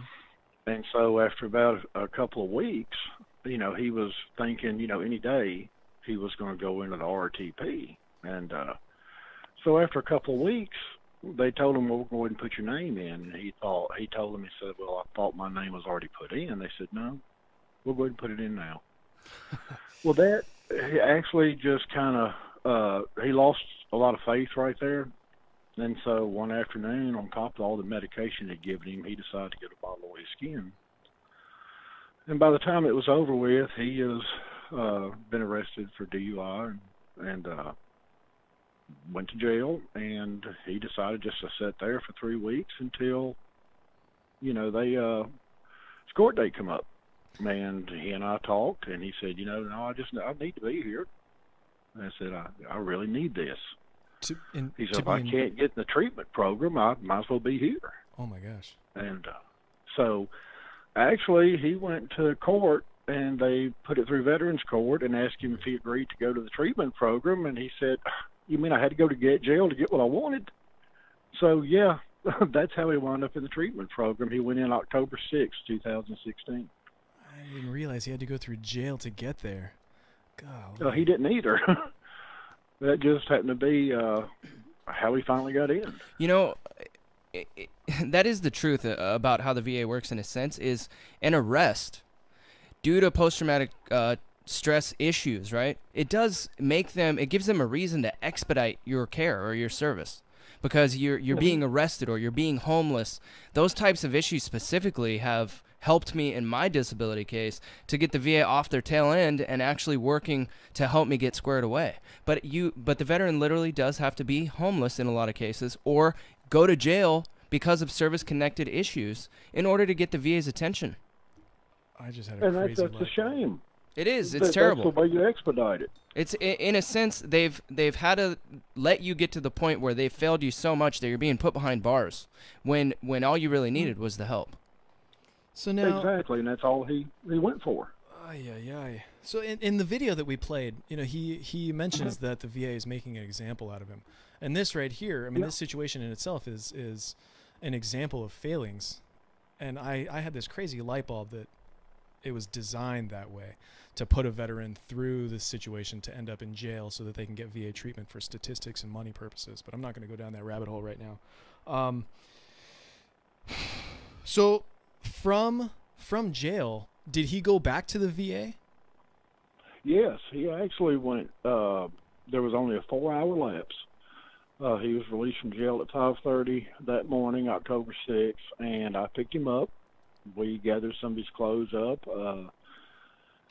got a few things taken care of, and had him out there by his check-in time at 9 a.m. that morning. And so he went straight from jail pretty much just to gathering up some clothes and a couple of odds and ends, and then he checked in that morning, and I actually checked him, man. I was there with him. Roger that. And this was a inpatient program, correct? Yes, it was called a Residential Recovery Treatment Program. Got it. And I'm not exactly too familiar with the VA's style of inpatient program, but I would like to think that there's like a physical, mental, and emotional and spiritual aspect to all of this, where it's not just substance abuse. It's also personal wellness and resiliency and social communication styles and whatnot. Yes, I think it's supposed to be. You were in contact with him through this time, correct? Sure. How did it work for him? How was it going? It was going good. He actually picked up on what they call the Smart Recovery Program. which he explained to me because I would go out on Sundays and take him instant coffee and tobacco, and would walk around and drink coffee and talk. And he was really thrilled with this program because he said that he had been to AA before, but he said the only thing he got at AA was the wanting to drink when he left there. But the Smart Recovery Program, but the way he explained it to me, it actually taught people with PTSD or anxiety or depression how to cope and restructure their way of thinking without the need for substance. There we go. And he was really looking in deep to it and told me, he said, well, when I get out of the program, I want to get certified to teach it. And I said, well, if you want to do that, I'll pay for certification. Out freaking standing. Because he found his calling. That's what he wanted to do. He thought that by understanding that and what it was based on and looking into it deeper, that he could actually have been a benefit to veterans or anybody else. And this all so sounds he was great. he was literally trying to find a purpose. Yeah, but it sounds like he found that purpose. He did. I mean, he really did find his purpose, and everything happened so quick. I mean, taking consideration him and the veterans in the program with him, some of them may just have substance abuse. Some of them may have PTS, depression like him, anxiety, plus substance abuse. And once they, get them started on all the different medications, they're going to have good days and bad. They're going to have days when they're on top of the world and days they just don't want to talk to anybody. Right. And, of course, he had those up and down days. I think we all do, whether we're in a program or not. Mm-hmm. Wow. And he was actually there was a director that came in after he was there for a couple of weeks, and so someone made the comment, said, you need to watch this director. He's, pretty arrogant, and he's going to make an example out of somebody. And he actually told me when he was told that, when I was visiting with him the Sunday after that, he goes, he said, but as long as I do what I'm supposed to do and, just keep my nose clean, I'll be all right. Well, it turns out that it did turn out that way.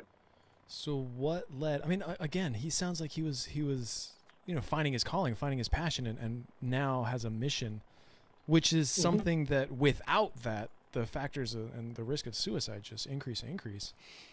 What led to ultimately his last days? Well, he had told me that there was a couple of times he'd been late for morning medication because he found it hard waking up.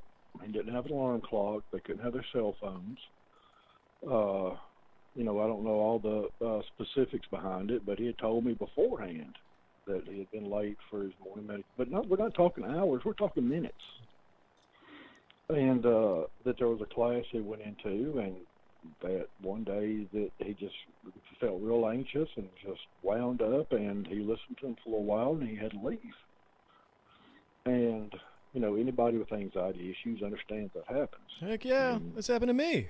So, and apparently on November the 22nd, after he had woken up, my son was a heavy coffee drinker. I mean, even the guys that was in the units with him in the military would say, yeah, it was about a pot before he woke up and got going.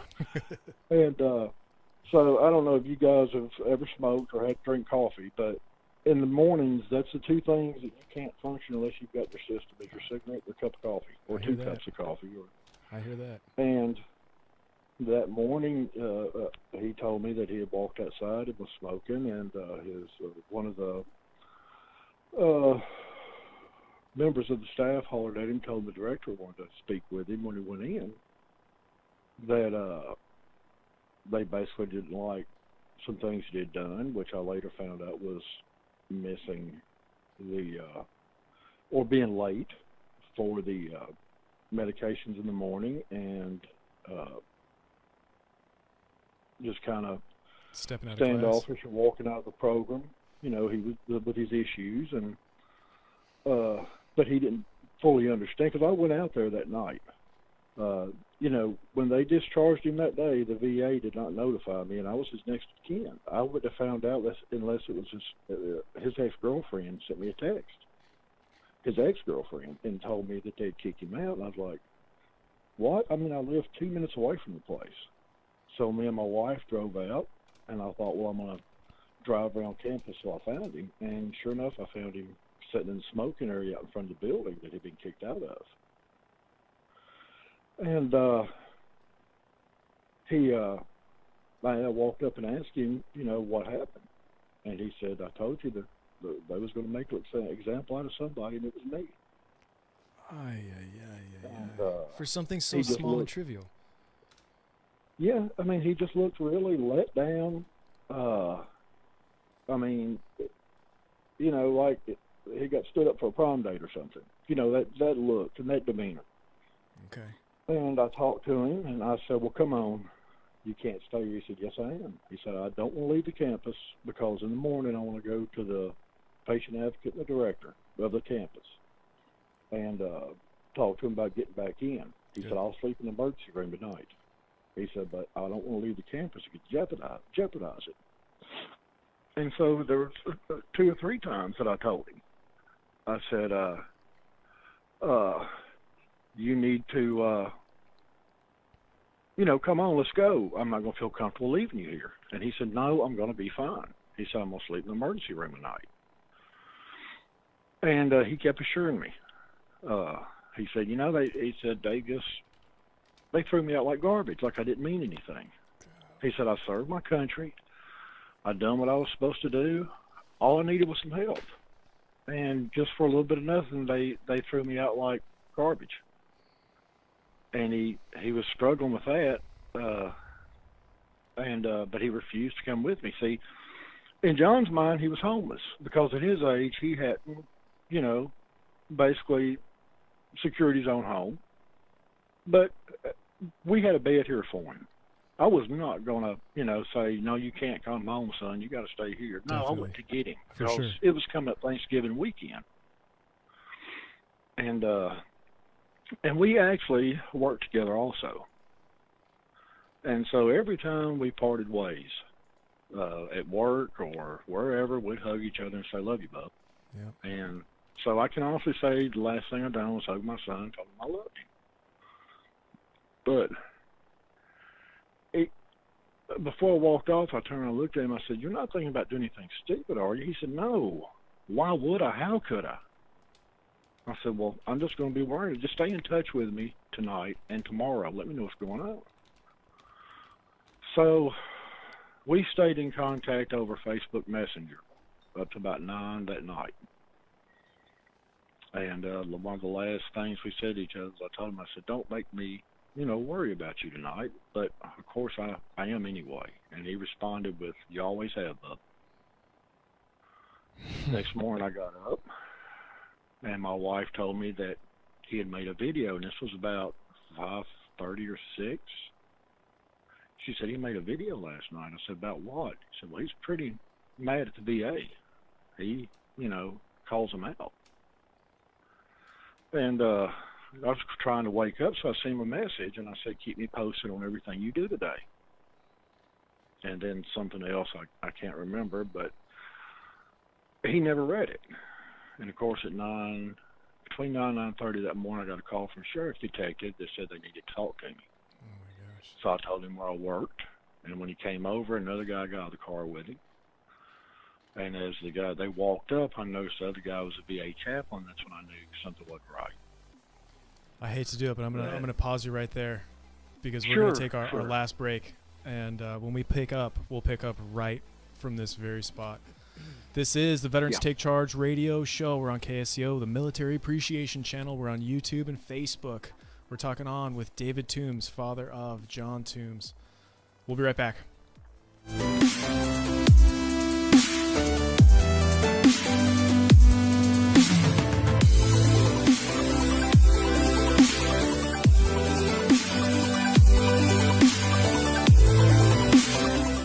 I'm Barry Williams, Greg from the Brady Bunch. That's together. Terrific. And I'm your tour guide on the Summer of Me. Groovy. It is groovy. Like summer vacation. On Me TV. The Summer of Me is comedy. Every weekday catch the Brady Bunch, the Beverly Hillbillies, Leave It to Beaver, Gilligan's Island, Elf, The Summer of Me, and much, much more.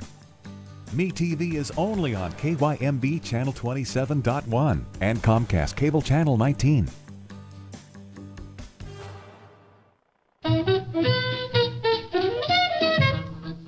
I'm Gary Shapiro, host of From the Bookshelf, Monday nights at 7 here on KSCO.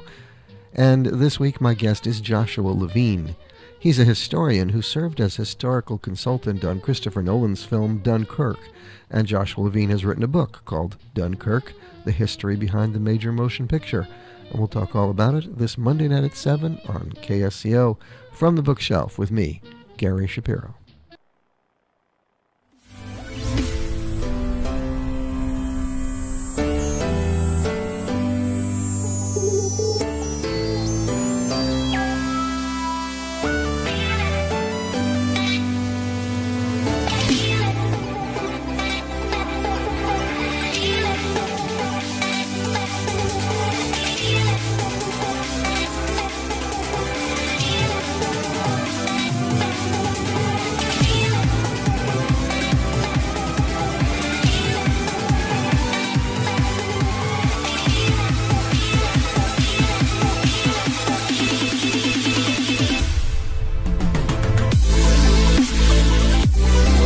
Back to the Veterans Take Charge radio show.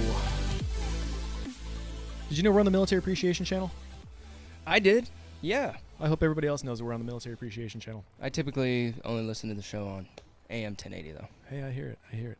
But we're online right now with David Toombs out of Tennessee, the father of John Toombs. And, sir, you were just telling us about your son's last days and how you would come to find out the inevitable, and how I'll let you pick up right where you were at with the sheriff and the chaplain. Well, when they broke it to me, that your worst fear just become reality. I didn't cry. I just stood there, and it was just everything became surreal, and it still is at times. Yeah. But I was just like I was never notified when he was kicked out of the program. I was never notified to come identify him. When they come and told me, he was already on his way to state medical examiner. It seems like you've been left out of the loop on some pretty critical information and points in time. You think so? Yeah. What the hell is that about? Yeah, tell me about it. Because actually, the funny thing about it, according to the VA and DOD clinical practice guideline for assessment and management and patients at risk for suicide, there was guidelines for that where, basically family members are notified, and that now this was published in 2013, and it says the data collected at the 43% of suicides occurred within a month of discharge. 47% of them died before their first follow-up, the first week, and the first day after discharge were particular high-risk periods. Whoa. So Yeah, I have to ask, was protocol followed? Were those guidelines met? No. Hell no. No. None at all. You would think those statistics that you just listed would be some of the ones that the mainstream media would be pumping out, so we all know what to watch out for. You would think so. You would think so. Yes, because it describes that also within the first, when releasing or discharging a patient that's potentially suicidal, that the triggers that aren't present at the time could surface and make them suicidal. Yes.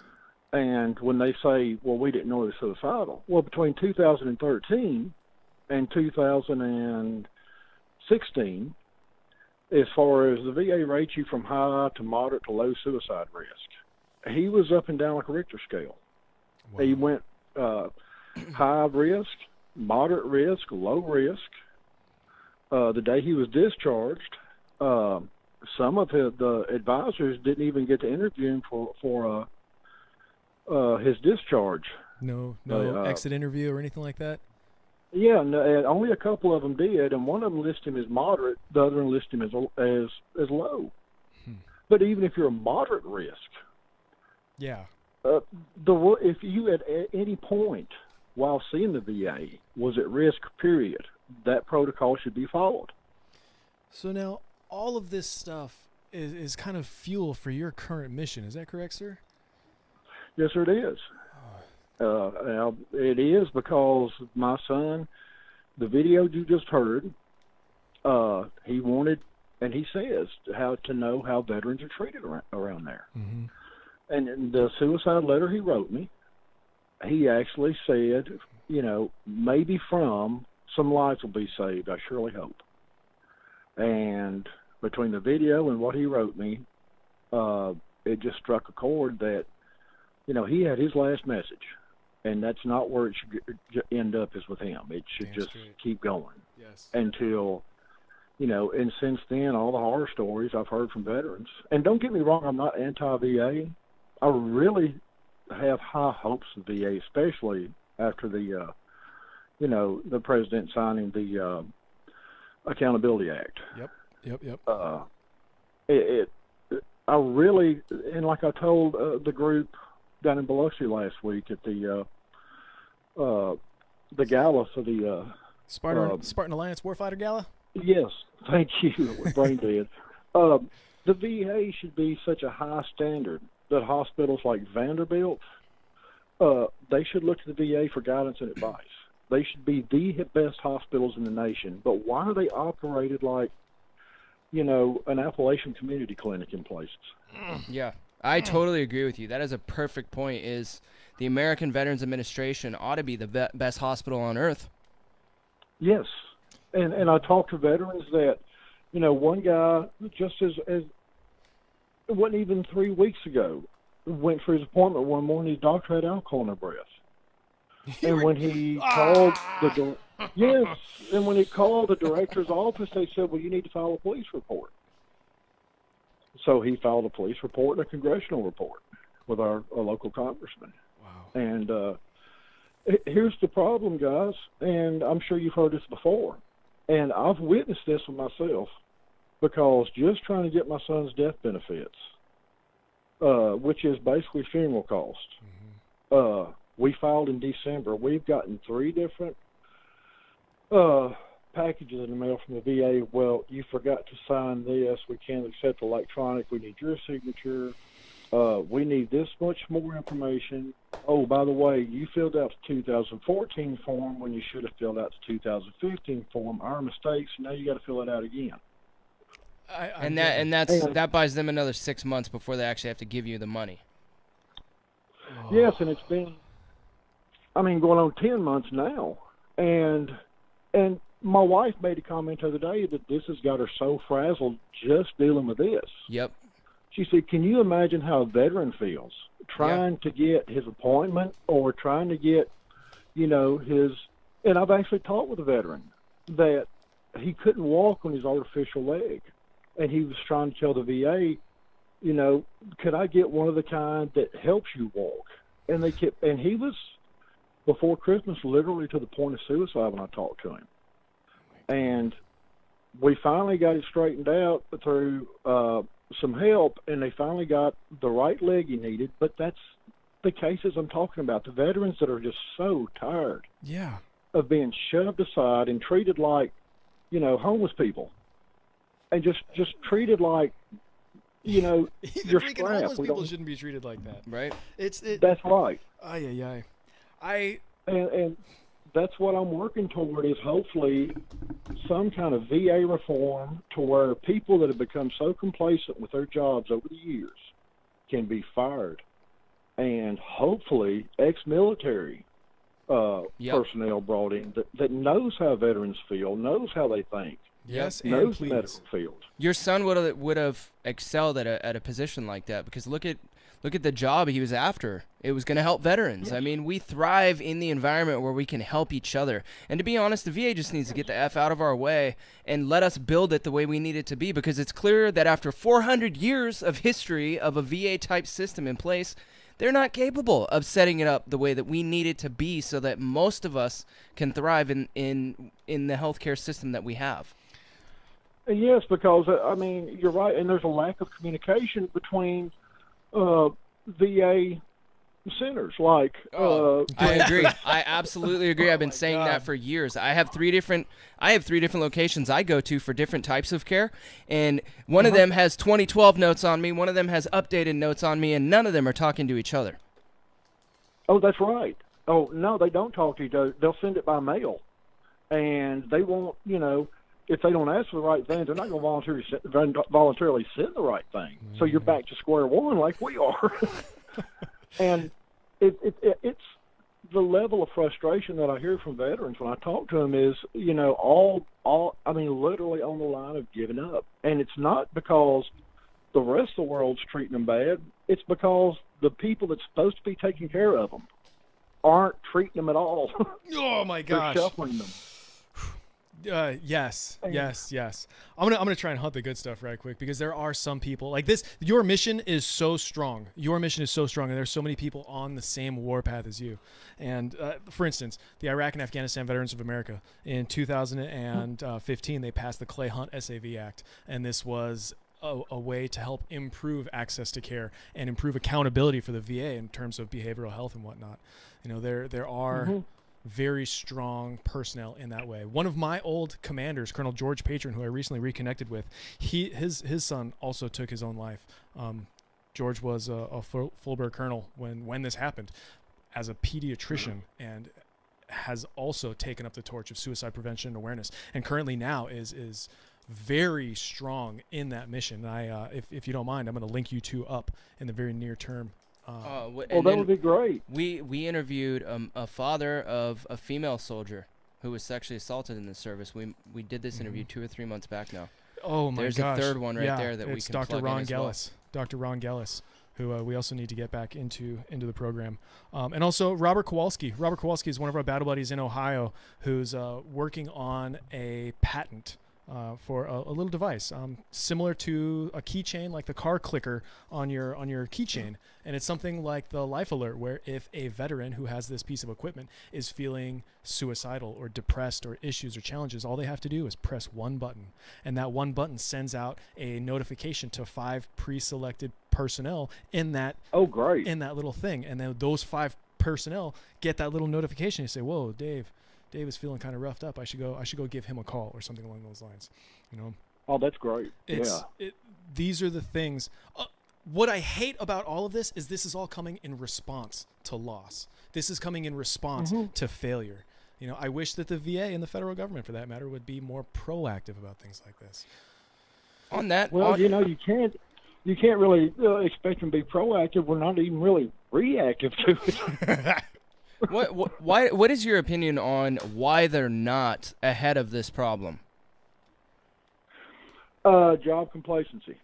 And I'll tell you why. You've got people that's hired on the VA 20 years ago that have been used to doing a minimal amount of work, and they've become complacent with dealing with veterans, and now they show up for their paycheck. And the veterans suffer for it. And the Accountability Whistleblower Act, I really was hoping it would weed that out. But I've actually seen cases here lately where they're using the Whistleblower Act to fire the whistleblowers. What? And Boo! Yes. Boo! Yes, sir. This thing is designed to protect the whistleblower. Whoever's doing that needs to be ousted. I mean, think about it. Mainstream media makes whistleblowers. They villainize whistleblowers. That's so when in reality, in some cases, if that whistleblower didn't do what they did, more lives would have been lost.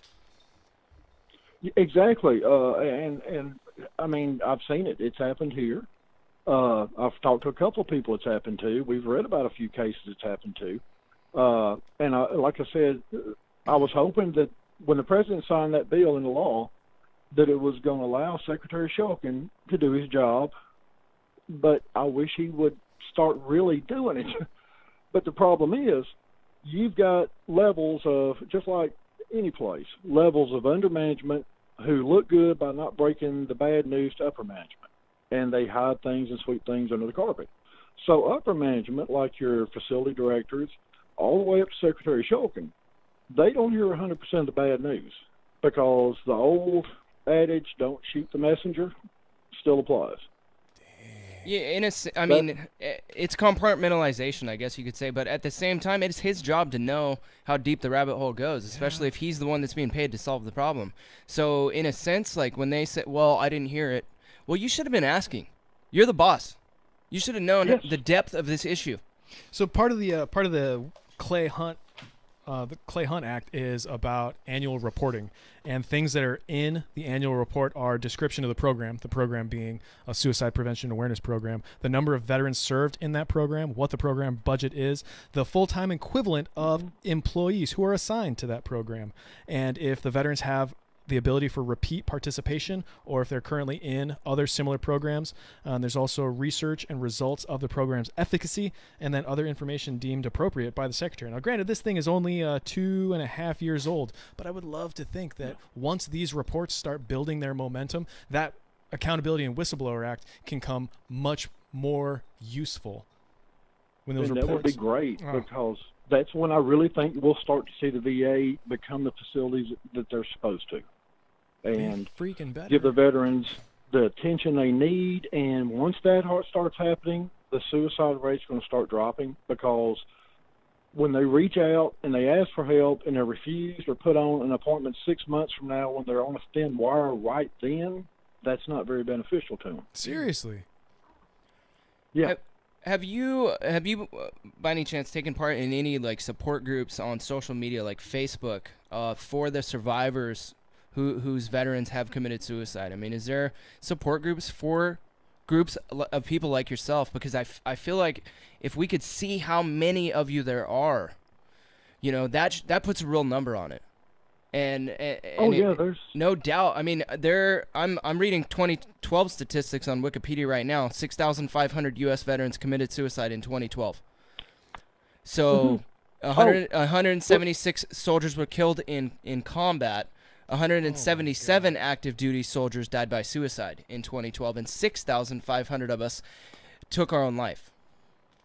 Well, you know, when I was reading to you earlier, the guidelines for possible veterans that are suicidal out of the VA DOD clinical practice guideline, it was published in 2013 now. Now, that's been, 4 years ago. Yeah. And it clearly states in there on page 2, Centers for Disease Control, the CDC, veterans account for approximately 20% of the deaths from suicide in the United States. More recent estimates from VA increased the estimate to 22%. Applying these proportions to 36,900 suicides that occurred in the United States in 2009, 38,600 that occurred in 2010 leads the estimate that 18 to 22 veterans die from suicide each day. That's where we got the number of 22 per day by 2013 paper that was written, but using 2009-10 standards. So that's why the numbers are actually higher than 22 per day. And plus, that original report that came out, the 22 a day, didn't take into account all states or territories of the United States. They didn't take into account all methods and modes of death and expiration. Mr. Toombs, there's so many things that I want to talk about still, and we're down to our last minute. We're going to get you back on, sir. We got to get you back on. Before I leave, can I say real quick before we leave, please go check out www.spartanalliance.com. These people are great. Yep. I saw them the other night give away 5 all-terrain wheelchairs to veterans that really needed them with no cost to them. Out freaking standing. We're going to push that information as well as your information out through social media and through our show notes. Mr. Toombs, it's an honor to have you on the radio program, and I look forward to next time we have you on. It's been an honor for me, gentlemen. I appreciate it. Proud and steadfast. Ladies and gentlemen, this is the Veterans Take Charge radio show. Next week, World War II veteran James Peterson is going to be in studio. I almost called him James Preston. James Peterson is going to be in studio. This is the Veterans Take Charge radio show. Proud and steadfast.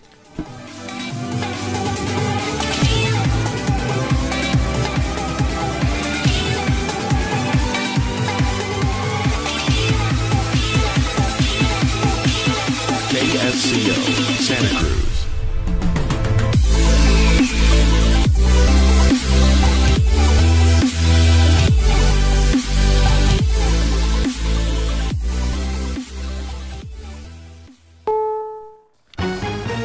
CBS News, I'm Matt Piper. More CIA members are heading to Afghanistan. As first reported by the New York Times, the U.S. is more aggressively looking to combat the growing threat of the Taliban by sending small units in to hunt insurgents. Former CIA officer Jack Rice, via Skype, says it's not much different from efforts the Pentagon itself has made there since September 11th. They've been trying to do this for 15 years. And so this isn't a new operation per se. It might be newly packaged. It may have slightly different personnel, but in general, we've done this before. Over on 60 Minutes, correspondent Scott Pelley has an unprecedented interview with an undercover FBI operative who secretly lives and works among terrorists of ISIS and Al-Qaeda. Devoted to Islam and America, comfortable working alone amid killers, he was a rare find for the FBI's undercover counterterrorism group. It's called the National Security Covert Operations Unit. And what did the guys in the unit call it? It's not the guys, it's me. I jokingly refer to it as the Dirty Arabs Group. The Dirty Arabs Group. Your bosses must have loved that. Dark humor is part of the trade. In a new book, American Radical, he writes about infiltrating terrorist groups at home and abroad. He wrote the book, he told us, so that fellow Americans could understand how the Islam he knows is tortured by terrorists trying to justify mayhem. At least 38 women have come forward to accuse director James Toback of sexual harassment. A report in the LA Times says he would prowl the streets of Manhattan looking for attractive young women, saying he'd make them stars. Glenn Whipp broke the story. Every couple of minutes, I get a new email from someone saying, "Me too." That was the exact same story. That same thing, almost to a letter, happened to me. Toback denies the allegations. It was 2 weeks ago tonight that producer Harvey Weinstein was fired from his own company for similar accusations.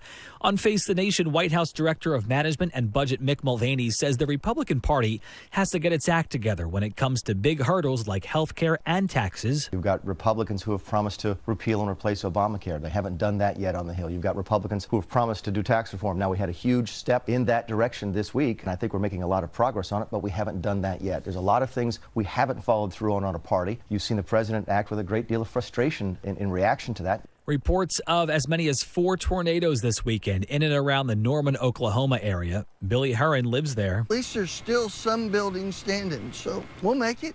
We'll always make it. We're Oklahomans. The good news is that weather's expected to change again heading into the coming weekend when the state could see its coldest temperatures yet and might possibly get their first freeze. This is CBS News.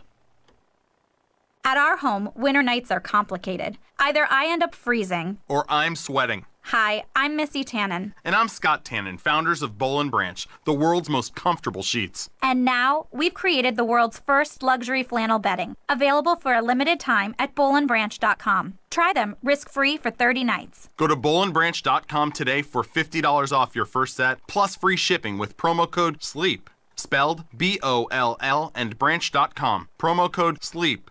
War, poverty, and disaster have left millions of children around the world orphaned, abandoned, alone. When their parents can't be there, SOS Children's Villages is there. SOS Children's Villages is the world's largest nonprofit for orphan and abandoned children. In 134 countries, including the U.S., they provide vulnerable children with a loving and stable family, medical care, and an education. Children in crisis are counting on you. To make a difference in the life of a child, go to sos-usa.org.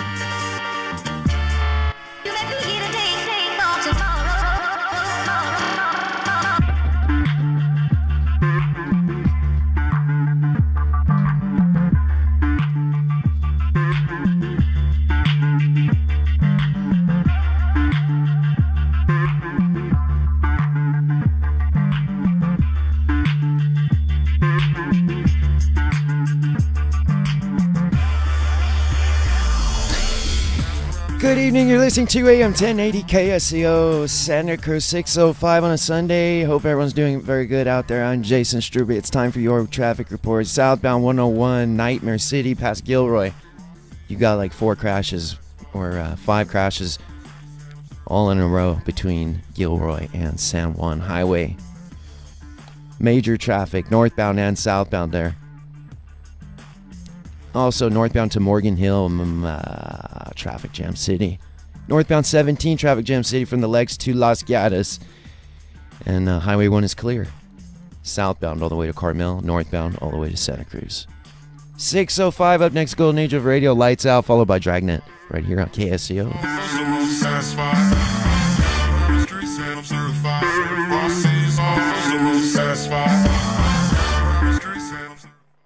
Arch Obler's Lights Out, everybody.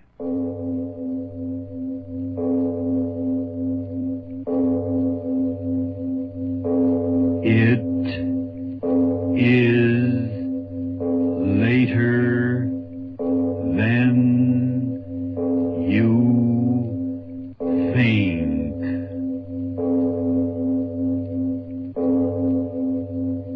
This is Arch Obler bringing you another in our series of stories of the unusual.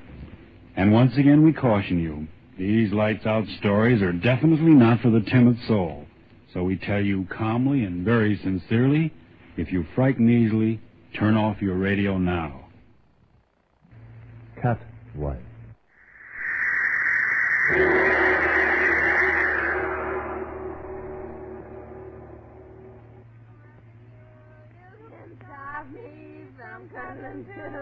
You can treat me mean, that's all right. Now get even. Cut it out. I want to park till now. Oh, I love that song, Queen. For the love of cut it out, will you? Your husband will be turned down here in a minute. Come on, Queenie, we better blow out of here. I guess we better No, don't go. I don't want to be alone. What do you mean alone? Your husband's in the next room, ain't he? Oh, that guy. What does he know about having fun? Work. It makes me sick where I've never been sick before. Come on, kid. Stick around. Let's have some more fun. You can't stop me. Oh, gee, that's the most marvelous song I've ever heard. For heaven's sake, Linda. Well, speak of the devil. Hiya, Johnny boy. Come on in. The water's fine. Only it ain't water, huh? It ain't water. Linda, for heaven's sake, I'm trying to work. Oh, go away. Go away. You're spoiling my party. Throw him out of here, Kenny. He's only my husband. Get out of here, you. Take that other woman with you. Go on, come on, clear out. Come on, Kenny. No, wait. Don't listen to him. It's my house. It's my house. You kick them out. My friends. You kick them out. Linda, haven't you any consideration at all? I begged you, pleaded with you to try to keep these people out of the house when I'm getting some work done. And you persist in doing just the opposite. You kick them out. My friends. Yes, I kick them out, and I'll do it again every time I find them here. They're no good. You've given me your word time and time again to give them